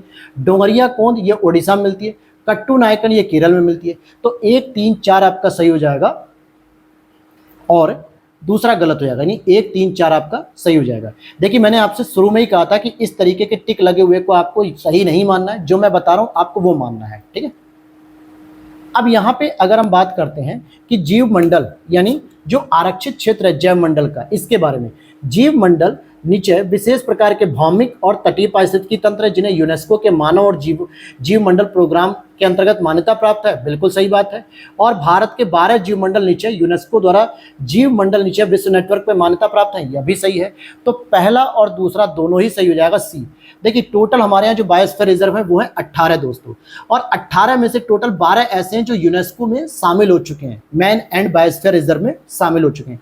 अब जैसे 18 में कौन से, नीलगिरी आ जाएगा आपका साउथ में, नंदा देवी उत्तराखंड में आएगा, नोकरेक मेघालय में आएगा, ग्रेट निकोबार आ जाएगा, गल्फ ऑफ मन्नार तमिलनाडु में, मानस राष्ट्रीय पार्क आपके असम में आएगा, सुंदरवन पश्चिम बंगाल में आएगा, सिमलीपाल उड़ीसा में आएगा, डिब्रू सैखोवा असम में आएगा, दिहांग दिबांग अरुणाचल प्रदेश में, पंचमढ़ी मध्य प्रदेश, कंचनजंगा सिक्किम, अगस्त मलाई ये आ जाएगा आपके तमिलनाडु के पास, अचानक मार्ग अमरकंटक छत्तीसगढ़, कच्छ आपका गुजरात और कोल्ड डेजर्ट हिमाचल प्रदेश और पन्ना एमपी में। तो ये टोटल 18 मैंने आपको बता दिया, 18 में से 12 आपके कहां पे, यूनेस्को के अंतर्गत रजिस्टर्ड है। अगले प्रश्न को देखते हैं, क्वेश्चन नंबर 30। हालांकि देखिए वीडियो थोड़ी सी लंबी होगी लेकिन आपको डिटेल से समझना है, बहुत जल्दीबाजी नहीं करनी है, आराम आराम से सारी चीजों को समझिए ताकि दोबारा आपको पढ़ने में भी आसान रहे और चीजें रट के तैयार हो जानी चाहिए। झीलों के संबंध में निम्नलिखित में से कौन सा कथन सही नहीं है। अब यहाँ पे देख लेते हैं, वुलर झील भारत में मीठे पानी की सबसे बड़ी झील है, बिल्कुल सही बात है। चिल्का झील भारत की सबसे बड़ी लैगून झील है, यह भी सही है। निजाम सागर झील मंजीरा नदी पर आंध्र प्रदेश में स्थित है, यह भी सही है। गोविंद सागर झील उत्तर प्रदेश में स्थित है, यही गलत है, ये दोस्तों पंजाब में स्थित है। कहाँ पर, पंजाब में स्थित है। और सॉरी पंजाब कह रहा हूँ यार, पंजाब नहीं होगा, हिमाचल प्रदेश होगा, जहाँ पे भाखड़ा नागल बांध है उसी के पीछे ये झील स्थित है। फिर अगला प्रश्न है यहाँ पे, दुर्गापुर लौस इस्पात संयंत्र की स्थापना के बारे में कौन सा सही नहीं है। इस संयंत्र की स्थापना 1959 में हुई थी, ये तो सही है, लेकिन जर्मनी के सहयोग से नहीं, यूके यानी कि ब्रिटेन के सहयोग से हुई थी, पहला गलत हो गया। इस संयंत्र को लौ एस के छोटा नागपुर, पठार और उड़ीसा से प्राप्त होता है, बिल्कुल। दुर्गापुर आपके पश्चिम बंगाल में, वहां से यही सब चीजें नजदीक है। और इस संयंत्र को कोयला झरिया और रानीगंज से प्राप्त होता है, यह भी सही है। इस संयंत्र को जल दामोदर नदी से प्राप्त होता है, यह भी सही है। तो बी सी डी सही है, लेकिन ए वाला गलत है क्योंकि ब्रिटेन के सहयोग से इसकी स्थापना हुई थी। अब यहाँ पे अगला प्रश्न है, विषुवत रेखा के अफ्रीका महाद्वीप के किन देशों से होकर गुजरती है। तो अफ्रीका महाद्वीप में टोटल 6 देशों से होकर गुजरती है। मैं एक क्रम से लिख देता हूँ, याद कर लेना। जैसे सबसे पहले गैबन हो जाएगा, फिर उसके बाद कांगो हो जाएगा, फिर उसके बाद एक हो जाएगा कांगो गणराज्य जिसको हम लोग जायरे भी कह देते हैं। फिर उसके बाद आप देखोगे युगांडा हो जाएगा, उसके बाद केन्या हो जाएगा, उसके बाद सोमालिया हो जाएगा। 1, 2, 3, 4, 5, 6 टोटल 6 देशों से होकर गुजरती है अफ्रीका में कर्क रेखा, कुछ इस तरीके से, मतलब 0 डिग्री भूमध्य रेखा। अगले प्रश्न की ओर चलते हैं। अगला प्रश्न है आपका, ऐसे बंदरगाह या पत्तन जो समुद्र तट से दूर स्थल खंड के भीतर स्थित होते हैं और परंतु नदी अथवा नहर द्वारा समुद्र से जुड़े होते हैं। जैसे आपका हुगली नदी पर स्थित एक पोर्ट है कलकत्ता का, इसी तरीके से यूके में मैनचेस्टर भी है। तो ये आपके पैकेट स्टेशन, सॉरी पैकेट नहीं, आंतरिक पत्तन कहलाते हैं, जिनको हम लोग इनर पोर्ट कहते हैं। यानी जनरली पोर्ट कहाँ पे होते हैं, समुद्र के तट पे होते हैं, लेकिन कुछ पोर्ट ऐसे होते हैं जो समुद्र के तट पे ना होके अंदर के स्थल खंड पे कहीं पे नदी से संबंधित होते हैं। जैसे हुगली नदी पर कोलकाता मैंने आपको बता दिया, मैनचेस्टर यूके में बता दिया। तो ये सभी आंतरिक पत्तन कहलाते हैं। अगला प्रश्न है, रूर या निम्न राइन प्रदेश यूरोप के प्रमुख औद्योगिक प्रदेशों में से एक है, बिल्कुल सही। कोलोन यहाँ का एक प्रमुख औद्योगिक नगर है, यह भी सही है। तो सी ऑप्शन इज करेक्ट हो जाएगा। अब जिन लोगों ने मेरे साथ मैपिंग की होगी वो लोग कंफ्यूज होंगे, सर कोलोन तो आपने गलत बता दिया। तो ऐसा नहीं है दोस्तों, कोलन की अगर मैं बात करूंगा, कोलन जो कि पनामा के अंतर्गत एक शहर माना जाता है, एक बंदरगाह माना जाता है कोलन, लेकिन यहाँ पे क्या लिख रहा है कोलोन, तो कोलोन भी एक जगह है। तो कोलन की अगर हम बात करेंगे COLAN होता है, लेकिन कोलोन की बात करेंगे तो COLON होता है। तो कोलोन आपके जर्मनी में आता है। अगला प्रश्न है, निम्नलिखित में से कौन सा ज्वालामुखी मृत ज्वालामुखी, मृत मतलब हो गया निष्क्रिय ज्वालामुखी, तो निष्क्रिय में अगर हम देखें तो किलिमंजारो आ जाएगा और एकांकागुआ आ जाएगा। एकांकागुआ कहाँ पर स्थित है? चिली में स्थित है। किलिमंजारो कहाँ पर स्थित है? तंजानिया में स्थित है। ये दोनों ही आपके मृत ज्वालामुखी हैं, यानी निष्क्रिय ज्वालामुखी, यानी डी ऑप्शन इज करेक्ट। लेकिन अगर हम बात करें माउंट एटना की और विसुवियस की, ये दोनों ही इटली में पाए जाते हैं। कहाँ पे? इटली में पाए जाते हैं, और दोनों सक्रिय ज्वालामुखी के रूप में जाने जाते हैं, विसुवियस और एटना। अगले प्रश्न की ओर देख लेते हैं, आपका एक करंट अफेयर से संबंधित है। अंत्योदय श्रमिक सुरक्षा योजना के संदर्भ में निम्नलिखित में से कौन सा कथन सही है? तो इसमें अगर आप देखोगे 8 जुलाई 2023 को गुजरात के खेड़ा जिले के नडियाद में इस पायलट प्रोजेक्ट को लॉन्च किया गया। बिल्कुल सही। इसका उद्देश्य है कि श्रम योगियों को 10 लाख रुपए तक दुर्घटना बीमा प्रदान करके वित्तीय स्थिरता प्रदान करना है। यह भी सही बात है। और इस योजना को डाक विभाग और भारतीय डाक भुगतान बैंक यानी इंडियन पोस्ट पेमेंट बैंक के द्वारा शुरू किया गया। यह भी सही बात है। तो 1, 2, 3 तीनों ही स्टेटमेंट इसका सही हो जाएगा। अगला प्रश्न है 37, माँ एक प्रोग्राम शुरू किया गया था, इसके बारे में पूछा रहा। माँ की अगर हम फुल फॉर्म यहाँ पे लिखते हैं MAA, माँ की अगर हम फुल फॉर्म लिखते हैं तो इसका मतलब हो जाएगा मदर्स एब्सोल्यूट अफेक्शन, यानी मदर को जो है कि स्पेशली जो है कि इसमें क्या किया सुरक्षा प्रदान की जा रही। कैसी? इस कार्यक्रम का शुभारंभ 5 अगस्त 2018 को हुआ और इसका उद्देश्य स्तनपान के लाभों के बारे में लोगों को विशेष रूप से माता को जागरूक करना और स्तनपान को बढ़ावा देना। जैसे आजकल अगर आप देखोगे ना, अच्छा इसमें पहले मैं आपको ये बता दूं कौन सा सही है। तो ये गलत है दोस्तों, क्योंकि 2016 में जो है कि इसको शुरू किया गया था, 2018 में। तो पहला गलत है, दूसरा केवल सही है, यानी बी ऑप्शन सही है। क्योंकि आज के समय में अगर आप देखोगे तो बहुत सारी माताएं जो हैं अपनी फिगर को बचाए रखने के लिए, जैसे बहुत बड़ी सेलिब्रिटीज हो गई या कोई पॉपुलर कैरेक्टर हो गए, तो ये लोग अपनी फिगर को मेंटेन रखने के लिए बहुत बार ऐसा हो रहा है कि ये खुद माँ नहीं बन रही है, बल्कि सरोगेट मदर की सहायता ले रही है। सरोगेसी के बारे में कि मतलब उनके बच्चे को पैदा कोई दूसरी माँ कर रही है अपने कोख में। ऐसा क्यों कर रहे हैं वो लोग? क्योंकि वो अगर कोई फिल्म इंडस्ट्रीज की एक्टर हैं या कोई भी एक्ट्रेस हैं तो या स्पोर्ट्स वगैरह की, तो वो क्या कर रही है अपने फिगर को मेंटेन रख रही है ताकि उनके ऊपर फैट ना जाए। क्योंकि जनरली एक बच्चे को पैदा करने के बाद जनरली माताओं के ऊपर क्या होता है, फैट आ जाता है। तो इससे भी बचना चाह रही हैं। बहुत सारी माताएं ब्रेस्ट फीडिंग से भी बचना चाह रही हैं कि अपने बच्चों को स्तनपान नहीं करा रही बल्कि पैकेट के दूध पिला रही हैं शुरू से ही, बस 1 आध महीना कराया फिर उसके बाद पैकेट का दूध पिला रही हैं। जबकि माँ का 6 महीने का शुरुआती दूध बच्चे के लिए बहुत इम्यूनिटी के साथ साथ बहुत इंपॉर्टेंट होता है और बहुत सारे प्रोटीन और पोषक तत्वों से भरपूर होता है। लेकिन आजकल की जो युवा महिलाएं आ रही हैं, शादी होने के बाद बहुत रेयर हो रहा है, मतलब ऐसे केसेस आ रहे हैं कि ब्रेस्ट फीडिंग कर रही मतलब नहीं करती हैं। तो इन सभी चीज़ों को ध्यान में रखते हुए इस तरीके के कार्यक्रम को शुरू किया गया। बात करेंगे उत्तर प्रदेश के बजट को, जो 5 फरवरी 2024 को पेश हुआ था। तो 24-25 के लिए जो बजट का आकार था वो ये था, 7,36,437 करोड़ 71 लाख रुपए थे। 0.71 भी याद रखना आपको। तो कितना रहेगा? 7,36,437.71 करोड़। तो ए ऑप्शन इज करेक्ट हो गया। अगला प्रश्न है आपका 38 के बाद 39, ब्लू चिप कंपनियों के बारे में सही कथन क्या है? तो सही कथन के बारे में बात करेंगे तो एक ऐसी कंपनियां होती हैं जो अपने क्षेत्र में काफ़ी समय से काम कर रही हैं और अपने क्षेत्र की शीर्ष 3 कंपनियों में शामिल हैं और ब्लू चिप कंपनियां कहलाती हैं। ध्यान देना, ये भी माना जाता है कि ये जो ब्लू चिप कंपनियां होती हैं, इनमें आप जो भी निवेश करते हो, अगर इनके शेयर वगैरह खरीदते हो, हालांकि इनके शेयर महंगे मिलते हैं, लेकिन अगर इनके शेयर खरीदते हो तो कहीं ना कहीं आपको क्या मिलेगा? बहुत ज़्यादा बेनिफिट मिलेगा और इनमें निवेश करना सुरक्षित भी होता है, ये रिस्क में नहीं होते हैं। फिर यहाँ पे हाल ही में किस देश ने ज्वालामुखी में सुरंग बनाकर बिजली उत्पादन करने की योजना बनाई है? तो आइसलैंड ने बनाई है। जनरली ये करंट अफेयर्स का प्रश्न हो गया। अगला प्रश्न है, अंतर्राष्ट्रीय वित्त निगम यानी कि IFC की बात करें, जो कि वर्ल्ड बैंक में जो 5 यूनिट मिला के होती है उनसे समझते हैं। अंतर्राष्ट्रीय वित्त निगम की स्थापना जुलाई 1956 में हुई थी, यह बात सही है। और यह निगम विकासशील देशों में निजी उद्योगों के लिए बिना सरकारी गारंटी के धन की व्यवस्था करता है और अतिरिक्त पूंजी विनियोग द्वारा उन्हें प्रोत्साहित करता है। तो दूसरा भी सही है। तो पहली बात, यह विकासशील देशों में जो निजी उद्योग होते हैं उनके लिए पैसा प्रोवाइड कराता है और उसमें सरकार की गारंटी की कोई आवश्यकता नहीं होती है। तो दोनों ही स्टेटमेंट सही हैं। हालांकि वर्तमान में इसके 186 सदस्य हो चुके हैं। अगला प्रश्न है आपका, नीचे दिए गए कथनों पर विचार करो।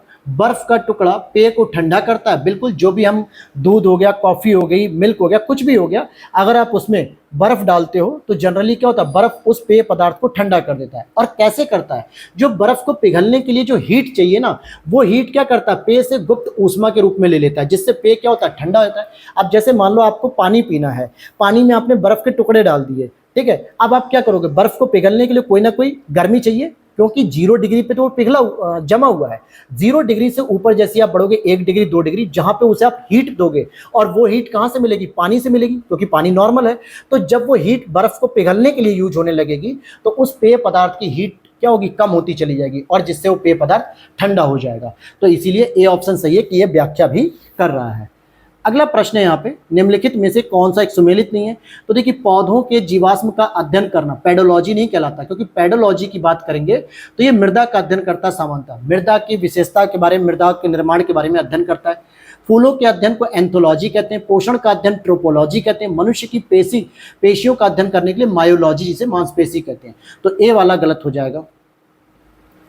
यहाँ पे अगले प्रश्न को देखते हैं, तंत्रिका तंत्र से संबंधित निम्नलिखित कथनों पर विचार कीजिए। मनुष्य में 12 जोड़ी क्रैनियल तंत्रिकाएं पाई जाती हैं। बिल्कुल सही बात है। मनुष्य में 32 जोड़ी स्पाइनल तंत्रिकाएं नहीं होती हैं, 31 जोड़ी होती हैं दोस्तों। कितनी होती है, 31 जोड़ियां होती हैं। तो इसलिए केवल पहला ही वाला सही हो जाएगा, दूसरा गलत है। अगला प्रश्न, निम्नलिखित में से कौन से अवयव प्रकाश संश्लेषण के लिए आवश्यक है। भाई, कौन से अवयव ऐसे हैं जो प्रकाश संश्लेषण के लिए आवश्यक है। तो देखिए, जल चाहिए होता है, कार्बन डाइऑक्साइड चाहिए होता है, सूर्य का प्रकाश चाहिए होता है, लेकिन ऑक्सीजन नहीं, क्योंकि ऑक्सीजन तो दोस्तों इसका बाई प्रोडक्ट है। जब ये फूड की, मतलब कि भोजन बनाने की प्रक्रिया होती है प्रकाश संश्लेषण में, तो ऑक्सीजन मुक्त होती है, और इसी वजह से कहा जाता है जितना अधिक पेड़ पौधे लगाओगे उतना अधिक प्रकाश संश्लेषण होगा, भोजन बनेगा, और उतनी अधिक मात्रा में ऑक्सीजन की प्राप्ति हो सकेगी हमें। तो ऑक्सीजन इसमें इंक्लूड नहीं होगा, 2, 3, 4 इसमें सही हो जाएगा। अब यहाँ पे 46 नंबर में मिलान करना है कि बीमारियां जो हैं वो किसके कारण हो रही हैं।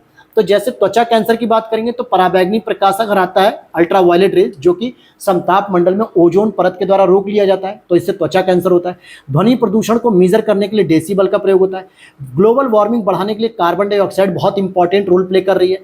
ओजोन छिद्र के लिए CFC सबसे ज़्यादा खतरनाक होती है, क्योंकि CFC से अलग होकर क्लोरीन निकलती है, और ये क्लोरीन ऑक्सीजन के बंध को तोड़ती है और ओजोन को भी तोड़ती है। अगला प्रश्न 47, यहाँ पे हाल ही में इनसेट 3DS सैटेलाइट को लॉन्च किया गया इसरो के द्वारा। इनसेट 3DS, इसके बारे में पूछा जा रहा है। जैसे 17 फरवरी 2024 को श्रीहरिकोटा स्थित सतीश धवन अंतरिक्ष केंद्र से इसका लॉन्च किया गया। सही है, बिल्कुल। इसका प्रक्षेपण GSLV F-14 प्रक्षेपण यान के द्वारा किया गया, यह भी सही बात है, F-14 के द्वारा किया गया। इसके द्वारा प्राकृतिक आपदाओं का पूर्वानुमान लगाया जाएगा, यह भी सही है। इसका उपयोग पृथ्वी विज्ञान, मौसम विज्ञान और महासागरीय प्रौद्योगिकी आदि के लिए किया जाएगा, यह भी सही है। तो डी ऑप्शन हो जाएगा, मतलब बी हो जाएगा। 1, 2, 3, 4 चारों स्टेटमेंट सही है।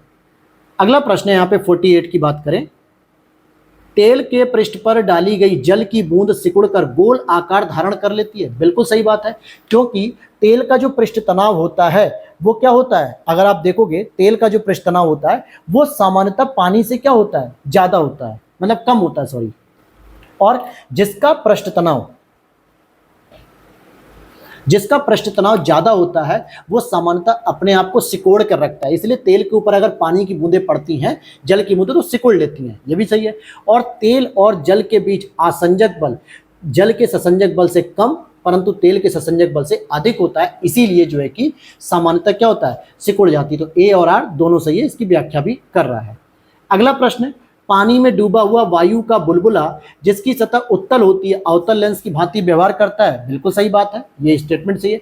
पानी का अपवर्तनांक वायु से कम होता है, इसीलिए जल में डूबे हुए बुलबुले के लेंस की प्रकृति बदल जाती है। ऐसा नहीं है दोस्तों, पानी का जो अपवर्तनांक होता है ना वो वायु से अधिक होता है, और इसी वजह से जो बुलबुला पानी बनता है उसमें लेंस की प्रकृति बदल जाती है, वो उत्तल लेंस की भांति व्यवहार करता है। तो पहला तो सही है, दूसरा गलत है, क्योंकि जो पानी का अपवर्तनांक है वो वायु से अधिक होता है, इसलिए केवल पहला स्टेटमेंट सही हो जाएगा।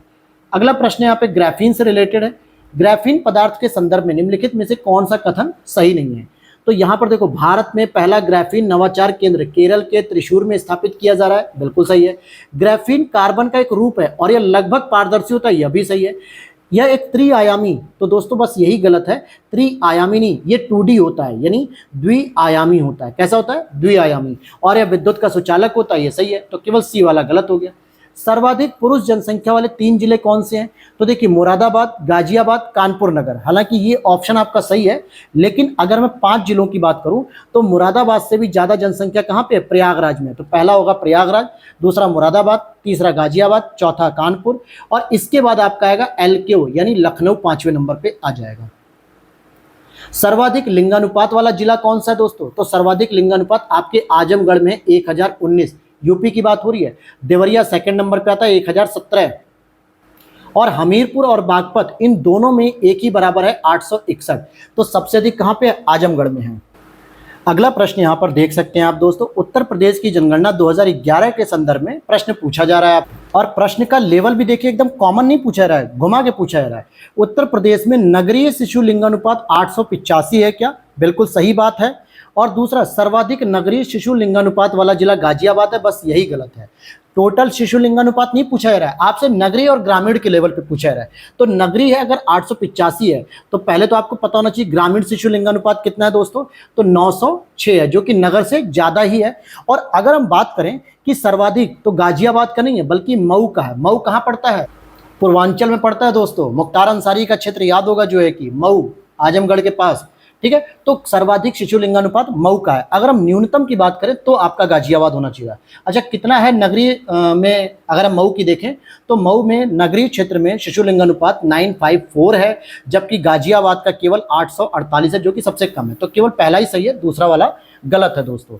अगला प्रश्न यहाँ पे पूछा जा रहा है, जनगणना 2011 के अनुसार उत्तर प्रदेश में शेड्यूल कास्ट का लिंगानुपात 900 है क्या? शेड्यूल कास्ट का, तो ये गलत हो जाएगा, 907 है। अनुसूचित जातियों में सर्वाधिक लिंगानुपात आजमगढ़ जिले का है, यह बात सही है, तो दूसरा सही है, पहला गलत है। अगला प्रश्न यहाँ पे होगा, न्यूनतम नगरीय जनसंख्या वाला जिला पूछा जा रहा है। नगरीय जनसंख्या वाला जिला न्यूनतम, तो श्रावस्ती है, चित्रकूट नहीं। बौद्ध ग्रंथ अंगुत्तर निकाय में 16 महाजनपदों का वर्णन मिलता है, बिल्कुल सही बात है, लेकिन एक ग्रंथ और भी है। जैन ग्रंथ में क्या नाम आता है उसका? भगवती सूत्र का नाम आता है। भगवती सूत्र में भी आपको 16 महाजनपदों की जानकारी मिलेगी। उत्तरी पांचाल की राजधानी काम्पिल्य और दक्षिणी पांचाल की राजधानी अहिछत्र। ये अहिछत्र कौन सा? जो बरेली, बदायूं, आंवला, पीलीभीत, कासगंज, ये वाला जो क्षेत्र है वो इसी को कहा जाता है। तो इसकी राजधानी ये हो जाएगी। तो पहला भी सही है दोस्तों, दूसरा भी सही है, तो डी ऑप्शन इज करेक्ट हो गया। फिर यहाँ पे अगला प्रश्न है, प्राचीन भारत में कूट मिलाने हैं कुछ गणराज्य हैं और वर्तमान में क्षेत्र। जैसे रामग्राम के कोपिल, रामग्राम के जो कोलिप हैं, कोलिप इनको कहेंगे, तो ये गोरखपुर जनपद में आते हैं। पावा के मल्ल, तो ये फाजिल नगर क्षेत्र में आते हैं, जो कुशीनगर के अंतर्गत फाजिल नगर आता है। जब आप गोपालगंज की ओर बढ़ते हैं, बिहार बॉर्डर की तरफ, तो वहां पे फाजिल नगर है। मेरा मित्र है, काफी घनिष्ठ मित्र है, मैं कई बार वहां जा चुका हूं। बुद्ध जी की जो महापरिनिर्वाण स्तूप वगैरह वहां पे भी घुमा है। उसका घर फाजिल नगर में पता है, इसलिए मुझे ये रूट पता है। कपिल वस्तु की बात करेंगे तो कपिल वस्तु में साक्य, सिद्धार्थ नगर और केस पुत्र के कलाम, ये कहाँ के हैं? तो गंगा यमुना दोआब के हैं। इस आधार पे आपका सी ऑप्शन इज करेक्ट हो जाएगा। अगला प्रश्न है 58, उत्तर प्रदेश में जैन धर्म के प्रमुख केंद्र कहाँ पे हैं? तो अगर आप देखोगे तो इसमें कौन कौन से हैं? अयोध्या है, महोबा है, रौनाही है, मथुरा है, काशी है, श्रावस्ती है, कुछ और भी है, उन्हें भी याद रख लो, ठीक है। जैसे कौशाम्बी इंपॉर्टेंट है, कौशाम्बी में आप देखोगे बौद्ध और जैन दोनों के लिए, तो जैन धर्म का नाम है तो कौशाम्बी याद रख लो। कौशाम्बी के बाद अगर आप बात करोगे तो हस्तिनापुर आएगा, हस्तिनापुर जो मेरठ और मथुरा के आसपास पड़ता है, तो हस्तिनापुर हो गया। देवगढ़ की बात याद रख लो, देवगढ़, कानपुर का देवगढ़ का दशावतार मंदिर याद होगा, देवगढ़ का, सॉरी ललितपुर में आता है ना, देवगढ़ का दशावतार मंदिर तो ललितपुर में आता है। और एक होता है काकंडी। तो ये सभी क्षेत्र किससे संबंधित है? जैन धर्म से संबंधित हैं।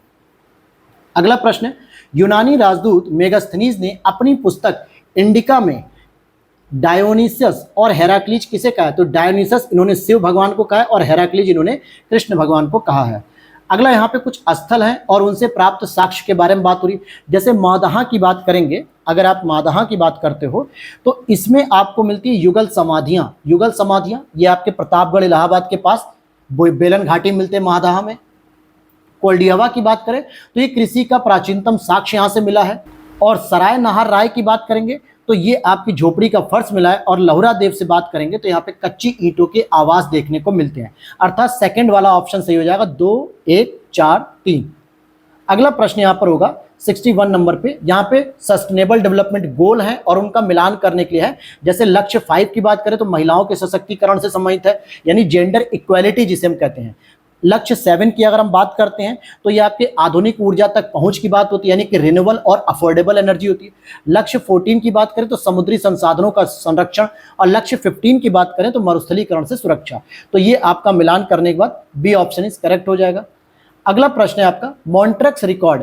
ये क्या होता है? मॉन्ट्रेक्स रिकॉर्ड रामसर सूची में शामिल आर्द्र भूमि स्थलों के दस्तावेज है, बिल्कुल सही बात है। कराईवेटी पक्षी अभ्यारण्य कर्नाटक में स्थित नवनिर्मित रामसर स्थल है क्या? तो बिल्कुल, अगर आप देखोगे तो कर्नाटक नहीं आएगा इसका उत्तर, इसका उत्तर आएगा दोस्तों तमिलनाडु।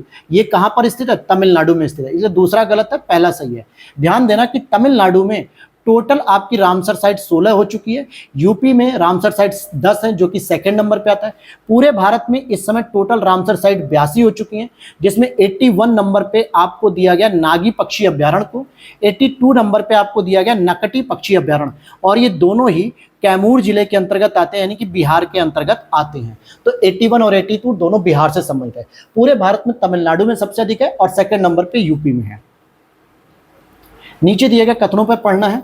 भारत में सर्वाधिक हाथी की संख्या केरल में है, गलत। केरल नहीं है दोस्तों, बल्कि कर्नाटक में सबसे अधिक हाथियों की संख्या है। तो पहला स्टेटमेंट आपका गलत हो गया, ऑटोमेटिकली दूसरा वाला सही हो जाएगा, यानी डी ऑप्शन हो जाएगा, क्योंकि 1991-92 में हाथियों के संरक्षण हेतु केंद्र प्रायोजित योजना के रूप में प्रोजेक्ट एलिफेंट शुरू किया गया। तो प्रोजेक्ट एलिफेंट आपका 1992 में शुरू किया गया, और प्रोजेक्ट टाइगर की बात करेंगे तो 1973 में शुरू किया गया। अगला प्रश्न है, निम्नलिखित कथनों पर विचार कीजिए। गंगा डॉल्फिन को IUCN की लुप्तप्राय प्रजाति की श्रेणी में रखा गया, वल्नरेबल, बिल्कुल सही बात है। और भारत में यह असम, उत्तर प्रदेश, बिहार राज्य में मिलती है, यह भी सही है। तो दोनों ही स्टेटमेंट यहाँ पर सही हो जाएंगे। अगला प्रश्न है आपका, कुछ एलिफेंट रिजर्व हैं। अक्सर आप लोग टाइगर रिजर्व तो पढ़ लेते हो, एलिफेंट रिजर्व भी पूछ लेता है। तो यहाँ पर अगर आप देखोगे कि वैतरणी की बात करेंगे तो वैतरणी आपका ओडिशा में आता है, लेमरू छत्तीसगढ़ में, सोनितपुर असम में, और वायनाड केरल में आता है। ये वही वायनाड है जहां से राहुल गांधी जी सांसद रहे हैं हमेशा। इस बार उन्होंने वहां की सदस्यता छोड़ दी, हालांकि वहां से भी वो जीत गए थे, लेकिन उन्होंने रायबरेली की सदस्यता को स्वीकार किया इस बार। तो ये आपका बी ऑप्शन हो जाएगा। अगला प्रश्न है यहाँ पे, यूरोप की सबसे लंबी नदी सीन नदी है, गलत दोस्तों। यूरोप की सबसे लंबी नदी वोल्गा नदी है। जिसने मेरे साथ मैपिंग की क्लास की होगी उसे पता होगा, यूरोप की सबसे लंबी नदी वोल्गा नदी है। और ये कहाँ से निकलती है? यूराल पर्वत से निकलती है, याद होगा, यूराल पर्वत से निकलती है, जो कि यूरोप और एशिया का एक बॉर्डर भी शेयर करती है। उसके बाद फ्रांस की राजधानी पेरिस इसी नगर पे स्थित है। अगर देखा जाए तो इस पर स्थित नहीं है, किस पे? सीन नदी पर स्थित है। ये तो क्वेश्चन को समझने वाली बात है। देखो यहाँ पे वोल्गा के संदर्भ में पूछा जा रहा है, इसलिए ना तो पहला सही नहीं दूसरा सही है। अब यहाँ पे कुछ बांध पूछे गए, ये भी मैंने आपको कराया अफ्रीका कॉन्टिनेंट में। करीबा बांध याद होगा मेरे दोस्तों, जाम्बेजी नदी पर था। आसवान बांध ये भी याद होगा, नील नदी पे था। ओवन बांध ये भी मैंने बताया था, व्हाइट नील नदी पे, जो व्हाइट नील नदी और ब्लू नील नदी सूडान की राजधानी खार्तूम में जाके नील नदी के रूप में कन्वर्ट हो जाती है, फिर आगे जाके मिस्र में डेल्टा बनाते हुए भूमध्य सागर में मिल जाती है। याद आया, वहां पे पोर्ट सईद और पोर्ट सुएज मैंने बताया था। इसके बाद कैंजी बांध, ये मैं भी पहली बार सुन रहा हूँ। कैंजी बांध आपका नाइजर नदी पे है। तो इस आधार पर दूसरा स्टेटमेंट सही हो जाएगा। देखिए बहुत सारे प्रश्न वही हैं जो आपने लगभग मेरी क्लास में सभी जगह कहीं ना कहीं पढ़े हैं। ये भी देखिए, जल संधियां बहुत अच्छे से मैंने कराया था। डोवर जल संधि इंग्लिश चैनल और उत्तरी सागर को कनेक्ट करती है, ब्रिटेन वगैरह को। बेनिफेसियो की जल संधि टिरेनियन सागर और भूमध्य सागर को कनेक्ट करती है। ओट्रेंटो की जल संधि एड्रियाटिक और ओपिनियन सागर या आयोनियन सागर भी इसे कहते हैं, इसको कनेक्ट करती है। लेकिन कर्च की जल संधि दोस्तों काला सागर और मरमरा को नहीं जोड़ती है। काला सागर और मरमरा के लिए आपको बास्पोरस की संधि पढ़नी पड़ेगी, ये मैंने बताया है। जबकि कर्च संधि की अगर मैं बात करूं तो कर्च संधि आपको काला सागर से अजोव सागर को जोड़ती है। किससे? अजोव सागर को। तो कर्च जल संधि आपको काला सागर अजोव सागर के मध्य मिलेगी, जबकि काला सागर और मरमरा सागर के बीच में बास्पोरस संधि मिलेगी। तो डी ऑप्शन यहाँ पे गलत दिया हुआ है। अगला प्रश्न करते हैं 69, पूछा जा रहा है सही कथनों के बारे में। ओशिनिया महाद्वीप में कुल 21 देश आते हैं, 20 नहीं 21 देश आते हैं, और ऑस्ट्रेलिया सबसे बड़ा, ये तो सही है, लेकिन पापुआ न्यू गिनी सबसे छोटा देश नहीं माना जाता इसमें। पापुआ न्यू गिनी की जगह नौरू नाम का एक छोटा सा देश है, नौरू। तो ना तो पहला सही है ना ही दूसरा, क्योंकि ओशिनिया में टोटल 21 देश आते हैं, तो ना तो पहला सही है ना ही दूसरा। फिर यहाँ पर आगे देखते हैं, मीठे पानी की झील जिसके पूर्वी तट पे पोर्ट रेडियम है, याद होगा ग्रेट बियर झील मैंने बताई थी आपको जब हम कनाडा पढ़ रहे थे। Great Bear, Great Slave, Great Athabasca और विनीपेग, याद आया? कुछ 4-5 झीलें हमने क्रम से पढ़ी थी, वहीं पे ग्रेट बियर लेक के पास मैंने पढ़ाया था आपको।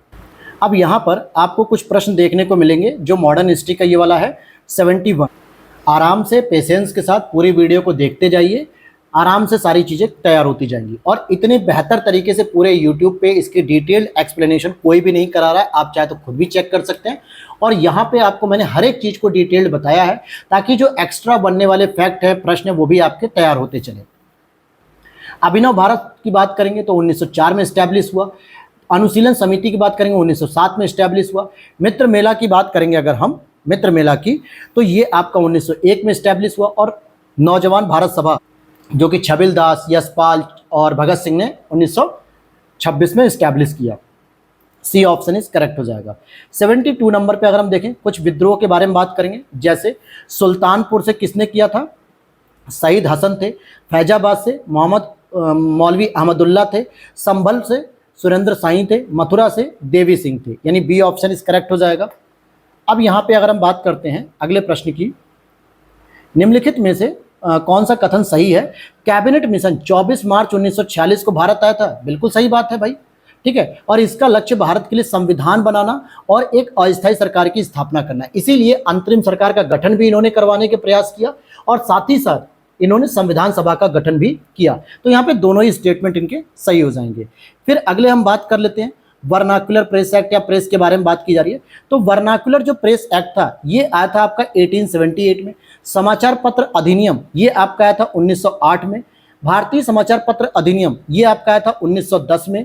और पंजीकरण अधिनियम ये आपका आया था 1867 में। तो इस आधार पे आपका कौन सा सही हो जाएगा? 1, 4, 3, 2 बी ऑप्शन इज करेक्ट हो जाएगा। फिर यहाँ पे विद्रोह का स्थान है और उसको दमन करने वाले, जैसे झांसी विद्रोह का स्थान जहाँ पे लक्ष्मीबाई जी लड़ रही थी तो कैप्टन ह्यूरोज ने यहाँ पे दमन किया। और बरेली की अगर हम बात करें तो यहाँ पे कैंपबेल ने दमन किया।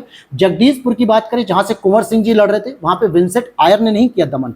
विंसेंट आयर की जगह जनरल टेलर ने किया था। जनरल टेलर ने वहाँ पे दमन किया था। वाराणसी की बात करेंगे तो कर्नल नील ने यहाँ पे किया था। तो इसलिए सी ऑप्शन यहाँ पे गलत है और ये आपसे यही पूछ रहा है। 76 की बात करेंगे, महमूद गजनी ने भारत पर कुल 17 बार आक्रमण किए। बिल्कुल सही बात है, उसने टोटल 17 बार आक्रमण किया था। उसका आखिरी आक्रमण 1027 ईस्वी में था। 1025 वाला जो आक्रमण था सोमनाथ सौराष्ट्र में आक्रमण था। आक्रमण का उसका मुख्य उद्देश्य भारत में स्थायी मुस्लिम शासन की स्थापना करना और लूटपाट करना था। बस यही स्टेटमेंट गलत है। उसका मुख्य उद्देश्य था लूटपाट करना, उसे अपना गजनी साम्राज्य ही विस्तार करना था। लेकिन वहां पे जो धन की कमी पड़ रही थी, उसने सुना भारत में बहुत सोने की चिड़िया है, चलो भारत को लूट लेते हैं। और भारत को लूटा भी उसने अच्छे से। लेकिन उसका कतई उद्देश्य नहीं था कि कोई स्थायी मुस्लिम शासन स्थापित किया जाए, वो अपने गजनी में ही खुश था। हाँ, मोहम्मद गौरी की अगर मैं बात करूं जो बाद में तराइन का युद्ध करता है, चंदावर का युद्ध करता है, उसका उद्देश्य था कि हम भारत में एक मुस्लिम शासन की स्थापना करें। लेकिन यहां पर गजनी का नहीं था, इसलिए यह स्टेटमेंट गलत है। तो सी वाला सही हो जाएगा, ए सही है और आर गलत है। अगला प्रश्न है दीवाने मुस्त खराज।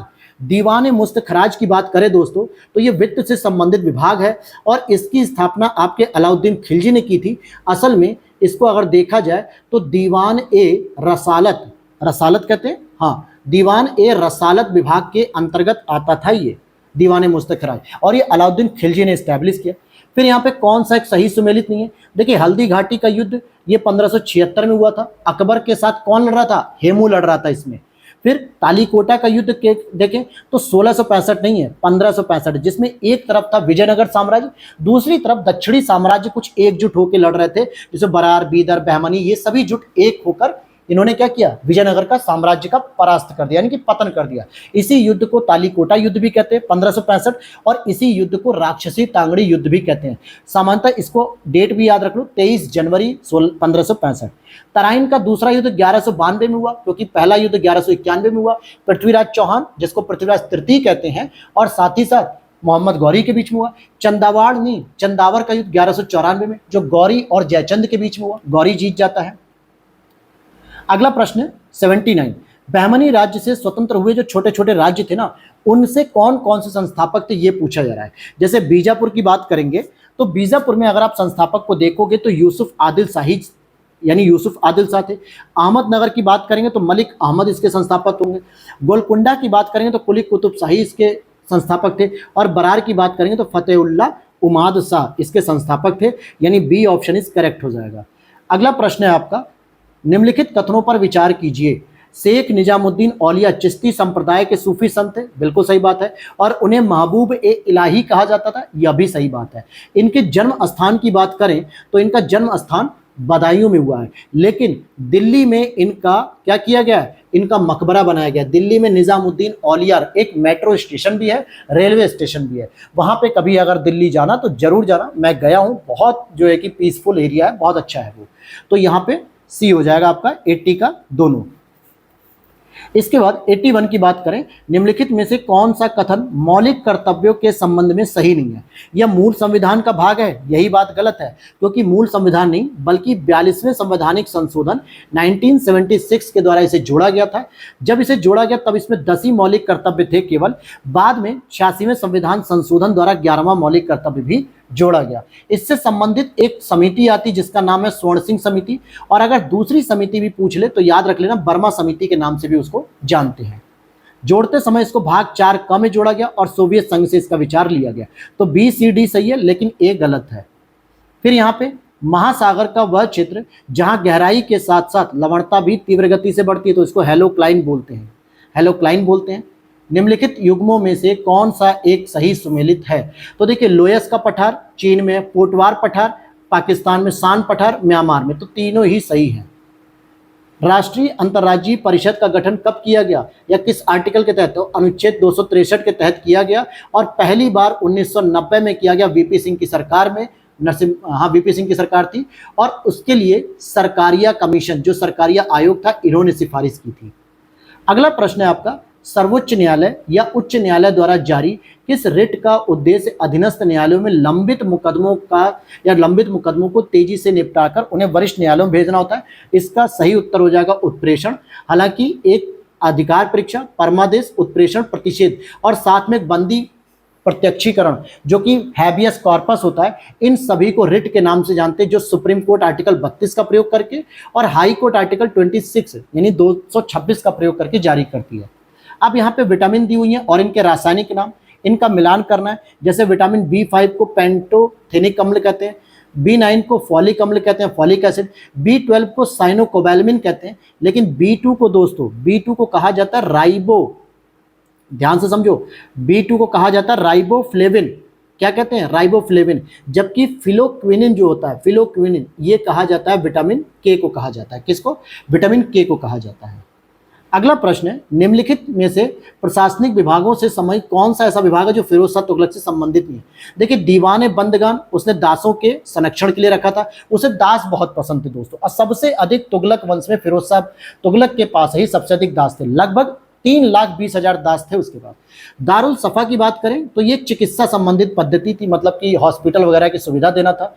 दीवान इस्तिकाक भी इसी का था, लेकिन दीवान एक कोही जो कि कृषि से संबंधित था, कृषि के विकास से संबंधित था, और इसको स्टैब्लिश किया था MBT यानी मोहम्मद बिन तुगलक, जिसके बचपन का नाम था जौना खां। क्या नाम था, जौना खां। और इसी की याद में जौनपुर नगर की स्थापना की थी किसने, FST ने, यानी फिरोज शाह तुगलक, जो कि इसका चचेरा भाई था। तो मोहम्मद बिन तुगलक जब मर जाता है तब फिरोज शाह तुगलक ने जौना खां की याद में जौनपुर नगर की स्थापना की। क्लियर हो गई बात। देखिए, ये सारी चीजें मैं आपको कनेक्ट करके बता रहा हूं ताकि आपको आगे पीछे की भी स्टोरी याद रहे, और जब आप इसे रिवीजन करो या वीडियो को दोबारा देखो तो चीजें आपको स्पष्ट रूप से मेरे बताने से पहले ही आपको सारी चीजें अपने जुबान पर आती रहनी चाहिए, याद आती रहनी चाहिए। यहाँ पे ऋग्वैदिक कालीन देवता है और उनका संबंध किससे है। इंद्र का संबंध किससे था दोस्तों, तो ये वर्षा के देवता थे। पूषण की बात करेंगे, ये पशुओं के देवता थे, हालांकि उत्तर वैदिक काल में जाके शूद्रों के भी देवता हो जाते हैं, मैंने बताया था आपको। मरुत की बात करें, जो आंधी वगैरह होती है ना, मरुत वगैरह, तो ये आंधी तूफान से संबंधित है। और देव, देव क्या होते हैं, आकाश के देवता होते हैं। सही उत्तर हो जाएगा बी। अगला प्रश्न है आपका, क्या है अगला प्रश्न, निम्नलिखित में से कौन सा एक सही सुमेलित नहीं है। अंग की राजधानी चंपा, कुरु की राजधानी इंद्रप्रस्थ, कंबोज की राजधानी पैठन नहीं थी दोस्तों, हाटक थी, और वत्स की राजधानी कौशाम्बी थी। तो 89 का आपका सी हो जाएगा गलत। अगला है, अशोक ने आजीविकों को रहने हेतु बराबर पहाड़ियों में 4 गुफाओं का निर्माण किया था। कौन सी इसमें शामिल नहीं है? देखिए, सुदामा पहाड़ी थी, विश्व झोपड़ भी थी, कर्ण भी थी, और एक थी दोस्तों चौपर, चौपर भी थी, लेकिन मारतंड नहीं थी। अगला प्रश्न है 91 को देखते हैं। निम्नलिखित में से कौन सा सही? चंद्रगुप्त प्रथम ने गुप्त संवत चलाया था। बिल्कुल सही बात है। कब चलाया था? लगभग 319-320 में चलाया था इन्होंने। और समुद्रगुप्त जो कि इसका पुत्र था, चंद्रगुप्त प्रथम का पुत्र था, इसने धरणी बंध यानी पृथ्वी को बांधना अपना वास्तविक लक्ष्य बनाया था। यहाँ पृथ्वी को बांधने का मतलब रस्सी से नहीं बांधना है, इनका मतलब था कि जितना भी शासन मैं कर सकता हूँ, जितना अपना विस्तार कर सकता हूँ, वो सारा शासन मेरे अधीन होना चाहिए। तो ये दोनों ही बातें यहाँ पे सही हैं। अगला प्रश्न है, किस चोल शासक ने 72 व्यापारियों का एक दूत मंडल चीन भेजा था? तो ये भेजा था दोस्तों कुलोत्तुंग प्रथम ने भेजा था, और ये भेजा था 1077 ईस्वी में। और साथ ही साथ चोल लेख जितने भी मिलते हैं हमें, उसमें कुलोत्तुंग प्रथम को एक वर्ड दिया गया है, एक टाइटल दिया गया है, जिसका क्या नाम है? सुंग मुति विर्त। क्या कहते हैं? सुंग मुति विर्त। इसका मतलब होता है करों को हटाने वाला शासक, जो कुलोत्तुंग प्रथम के लिए वर्ड यूज किया जाता है। अगला प्रश्न इसमें, यहाँ पे सूची 1 और 2 को देख लेते हैं, इसका ग्रंथ और लेखक। जैसे विक्रमांक देव चरित की बात करेंगे तो इसको बिल्हड़ ने लिखा है। रसमाला की बात करेंगे तो सोमेश्वर ने लिखा है। माध्यमिक सूत्र की बात करेंगे तो नागार्जुन ने लिखा है। और बृहत कथा मंजरी की बात करेंगे तो क्षेमेंद्र ने लिखा है। तो इस तरीके से डी ऑप्शन इज करेक्ट होगा। अलाउद्दीन खिलजी निम्नलिखित में से किस विजय अभियान के बाद उस स्थान के नाम का अपने पुत्र खिज्र खां के नाम पर खिजराबाद कर दिया? तो वो स्थान था चित्तौड़। जब उसने 1303 में चित्तौड़ को जीत लिया तो उसने उस स्थान का नाम खिजराबाद कर दिया। ये वही चित्तौड़ है दोस्तों जिसके ऊपर आपने पद्मावत मूवी भी देखी थी, क्योंकि यहाँ के शासक कौन थे? राणा रतन सिंह। और राणा रतन सिंह का रोल किसने प्ले किया था उसमें? याद है? शाहिद कपूर ने किया था। शहीद नहीं, शाहिद कपूर ने किया था। और आपके रणवीर सिंह ने उसमें अलाउद्दीन खिलजी का रोल किया था। बहुत अच्छी मूवी है। मैं हमेशा कहता हूं कि मूवीज वगैरह देखा करिए दोस्तों। आजकल की जितनी भी मूवीज हैं वो आपके समाज का दर्पण है, समाज का आईना है। जो रियल स्टोरीज हैं वो सारी चीज दिखाई जाती है। तो मूवीज में हमेशा कम से कम हर तीसरे चौथे दिन पे एक मूवीज जरूर देखता हूँ। आप थोड़ा स्पीड बढ़ा के देख लो, लेकिन देखा करो, बहुत कुछ सीखने को मिलता है। अच्छा, राणा रतन सिंह की पत्नी का नाम क्या था? पद्मावत था। और इसकी पूरी कहानी को मलिक मोहम्मद जायसी ने पद्मावत नाम की पुस्तक में लिखा है। और वहीं पे एक व्यवस्था देखने को मिलती, जौहर पद्धति। हालांकि जौहर कुछ और नहीं था, सती प्रथा को ही कहा जाता था। भाई पति मर गया तो पत्नी भी मर जाएगी, सती प्रथा हो जाएगी। इसमें यही था, राजपूतों की शांति की, अगर हमारा पति मर गया है तो कोई भी हमारा पराया मर्द हमें छू नहीं सकता। और यही बात थी जिसकी वजह से जौहर उन्होंने कर दिया, और कई सारी स्त्रियों ने वहां पे जौहर किया है। ठीक है, आग में कूद के अपनी जान दे दी थी। तो ये पूरी कहानी उसमें थी। अगला प्रश्न है आपका, निम्नलिखित में से कौन सा एक आयुर्वेद ग्रंथ का फारसी में अनुवाद कराया गया? तो फरहंगे सिकंदरी। क्या नाम है? फरहंगे सिकंदरी। ये किसने किया था? सिकंदर लोदी के द्वारा कराया गया था। और उसी सिकंदर लोदी ने 1504 में आगरा नगर की स्थापना की थी। साथ ही साथ वो गुलरुखी नाम से कविता भी लिखता था। किस नाम से? गुलरुखी नाम से। और उसने भूमि के माप के लिए गजे सिकंदरी को जो है कि शुरू किया, जिसमें भूमि के माप के लिए किया गया था। और उसने एक और कविता लिखवाई थी, लज्जत सिकंदर शाही, जो कि संगीत के लिए था। संगीत के लिए था, हाँ, संगीत के लिए। ठीक है। अगला प्रश्न है 96, सल्तनत काल में लगान निर्धारण की मिश्रित प्रणाली क्या थी? तो इसका नाम था मुक्ताई। जबकि मसाहत क्या थी? भूमि मापन की पद्धति थी। भूमि माप के लिए मसाहत का प्रयोग होता था, जबकि यहाँ पे लगान की बात हो रही, कर निर्धारण की, तो उसके लिए मुक्ताई पद्धति थी। नेक्स्ट आपका प्रश्न है, अकबर ने निम्नलिखित में से किस ग्रंथ की रचना इस्लाम के प्रति हिंदुओं में भाईचारा और सम्मान की भावना जगाने के लिए की थी? तो इसका सही उत्तर हो जाएगा अल्लोपनिषद। रज्मनामा नहीं, रज्मनामा का तो महाभारत का जो है कि फारसी अनुवाद है, लेकिन उसने अल्लोपनिषद लिखवाई थी। और ये किसने लिखी थी? फैजी ने लिखी थी।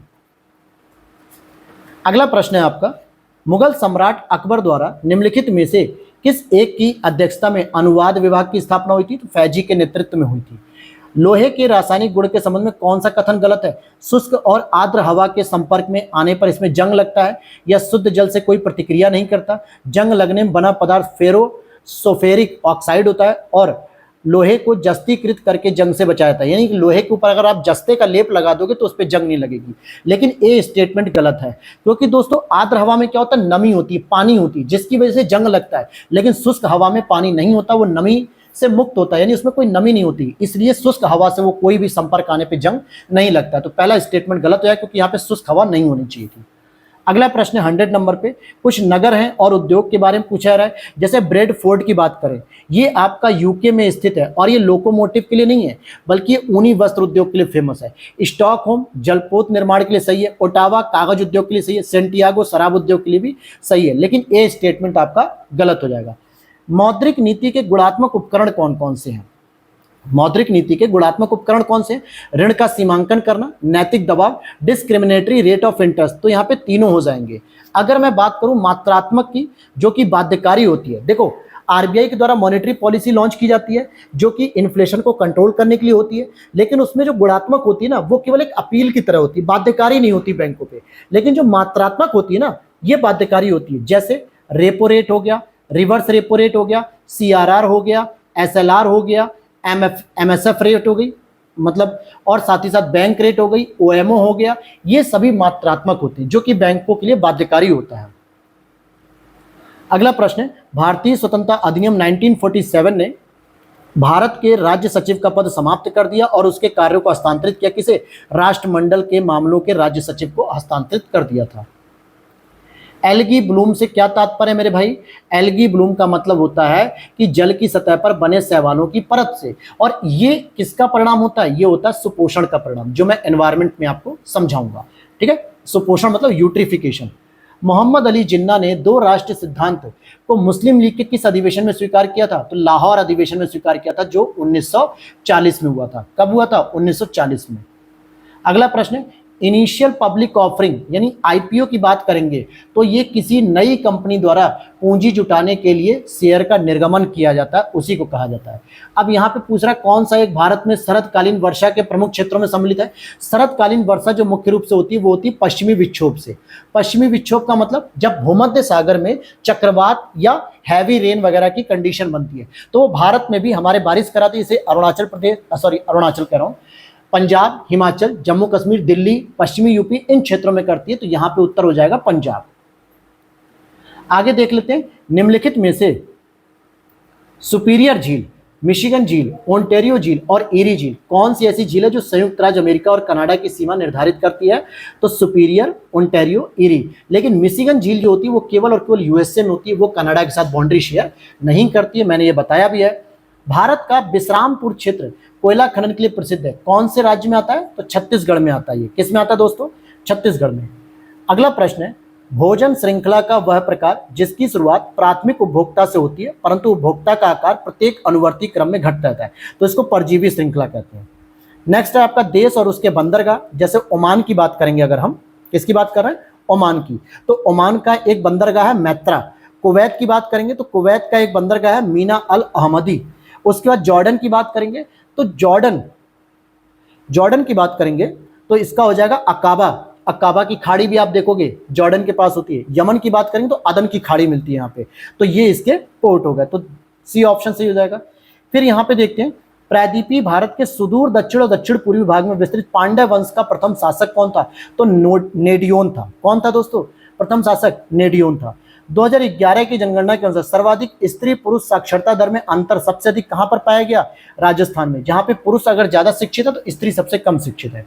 कैरिबियन सागर में उठने वाले प्रबल उष्ण कटिबंधीय चक्रवात को क्या कहते हैं? कैरिबियन सागर में उठने वाले चक्रवात को हम टार्नेडो कहते हैं, लेकिन जब यही चक्रवात आपके ऑस्ट्रेलिया में होता है तो उसे हम विली विली कहते हैं। जब यही चक्रवात आपके जापान और फिलीपींस में होता है तो उसे हम टाइफून कहते हैं। जब यही चक्रवात आपके केवल और केवल फिलीपींस में होता है तो उसे हम बैगियो कहते हैं, और भारत में तो चक्रवात कहते ही कहते हैं। आगे देखते हैं, निम्नलिखित महाजनपदों में से कौन सा एक वर्तमान के प्रयागराज और बांदा जिले के से संबंधित है? तो वत्स हो जाएगा। और वत्स की बात करेंगे तो इसकी राजधानी क्या थी दोस्तों? वत्स की तो कौशाम्बी इसकी राजधानी थी। अच्छा, कोसल किसकी राजधानी थी? श्रावस्ती। अवंती उज्जैन की। भारत के निम्नांकित नगरों पर विचार कीजिए, हैदराबाद, पणजी, विशाखापट्टनम, बंगलुरु। आप पूछ रहे हैं उत्तर से दक्षिण क्रम में, आप इसको व्यवस्थित करिए उत्तर से दक्षिण क्रम में। तो सबसे पहले आपका विशाखापट्टनम आएगा आंध्र प्रदेश के तट पे, फिर उसके बाद हैदराबाद आएगा, फिर उसके बाद आपका पणजी आएगा, और फिर सबसे नीचे आपका कर्नाटक का बंगलुरु आ जाएगा। तो 2, 1, 3, 4। अगला प्रश्न है, देश में सेबी द्वारा सर्वप्रथम म्यूचुअल फंड रेगुलेटरी पारित कब किया गया? 1993 में पारित किया गया। निम्नलिखित में से कौन सा मध्य अमेरिकी देश नहीं है? देखिए बेलीज है, ग्वाटेमाला है, एल सल्वाडोर है, लेकिन सूरीनाम नहीं है, क्योंकि सूरीनाम आपका साउथ अमेरिका देश है, साउथ अमेरिका में आता है। अम्ल राज में सांद्र हाइड्रोक्लोरिक अम्ल और सांद्र नाइट्रिक अम्ल का अनुपात कितना होता है? तो इसका अनुपात होता है दोस्तों 3:1। आहार जाल की यानी कि फूड ट्रैप की विविधता वृद्धि से पारिस्थितिकी तंत्र की स्थिरता में भी वृद्धि होती है। जितना अधिक आहार जाल विस्तृत होगा उतना ही जो है कि हमारा इकोसिस्टम भी अच्छा काम करेगा।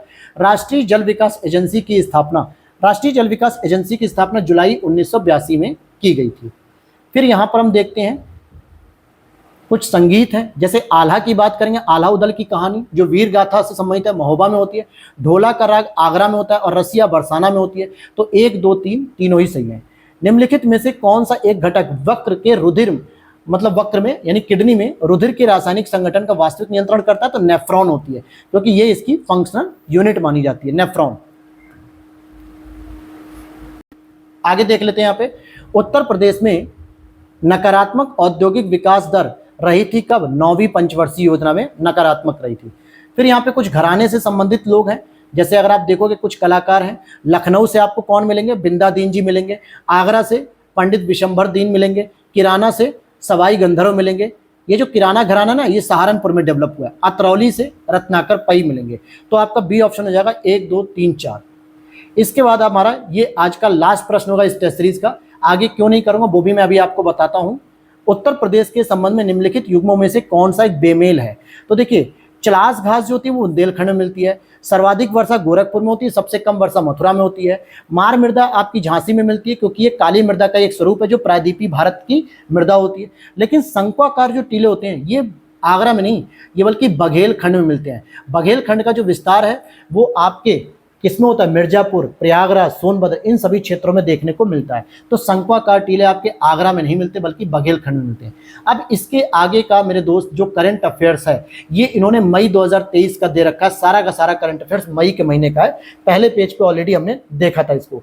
और आपको पता है कि अक्टूबर में आपका पेपर होने जा रहा है, तो अक्टूबर में होने वाले पेपर के लिए कम से कम आप 10 महीने का करंट अफेयर्स पढ़ के जाइए, जो जनवरी से शुरू होगा। जनवरी से अगर आप सितंबर तक का भी पढ़ के जा रहे हो तो 9 महीने पर्याप्त होते हैं, जिसमें लास्ट के 3 महीने स्पेशली जुलाई, अगस्त, सितंबर, इनके करंट अफेयर्स बहुत अच्छे से तैयार होने चाहिए। हालांकि करंट अफेयर्स के लिए मैं हैंड रिटन नोट्स तैयार कर रहा हूं, जो जनवरी से जून तक के घटनासार पे आधारित रहेंगे। आपको अगस्त लास्ट में मिल जाएंगे, उसकी वीडियोस और पीडीएफ दोनों चीजें। तो इसीलिए मैं करंट अफेयर्स के प्रश्न नहीं करा रहा हूं, लेकिन फिर भी कुछ स्टूडेंट में थोड़ी खुजली रहेगी कि नहीं सर आपको कराना चाहिए, तो उनके लिए मेरा एक सलाह रहेगा कि वीडियो के नीचे आपको टेलीग्राम चैनल का लिंक दिया गया, वहां पर इसके सॉल्यूशन के साथ आपको पीडीएफ प्रोवाइड कर दी जाएगी और उससे आप करंट अफेयर्स को पढ़ लीजिएगा। लेकिन मैं यहाँ पे नहीं पढ़ाना चाहूंगा क्योंकि इनका कोई यूज नहीं है। तो मिलते हैं नेक्स्ट वीडियो में। वीडियो अच्छी लगी तो लाइक कर देना और चैनल पे पहली बार हो तो क्या करना है? सब्सक्राइब करना है। जय हिंद, जय भारत।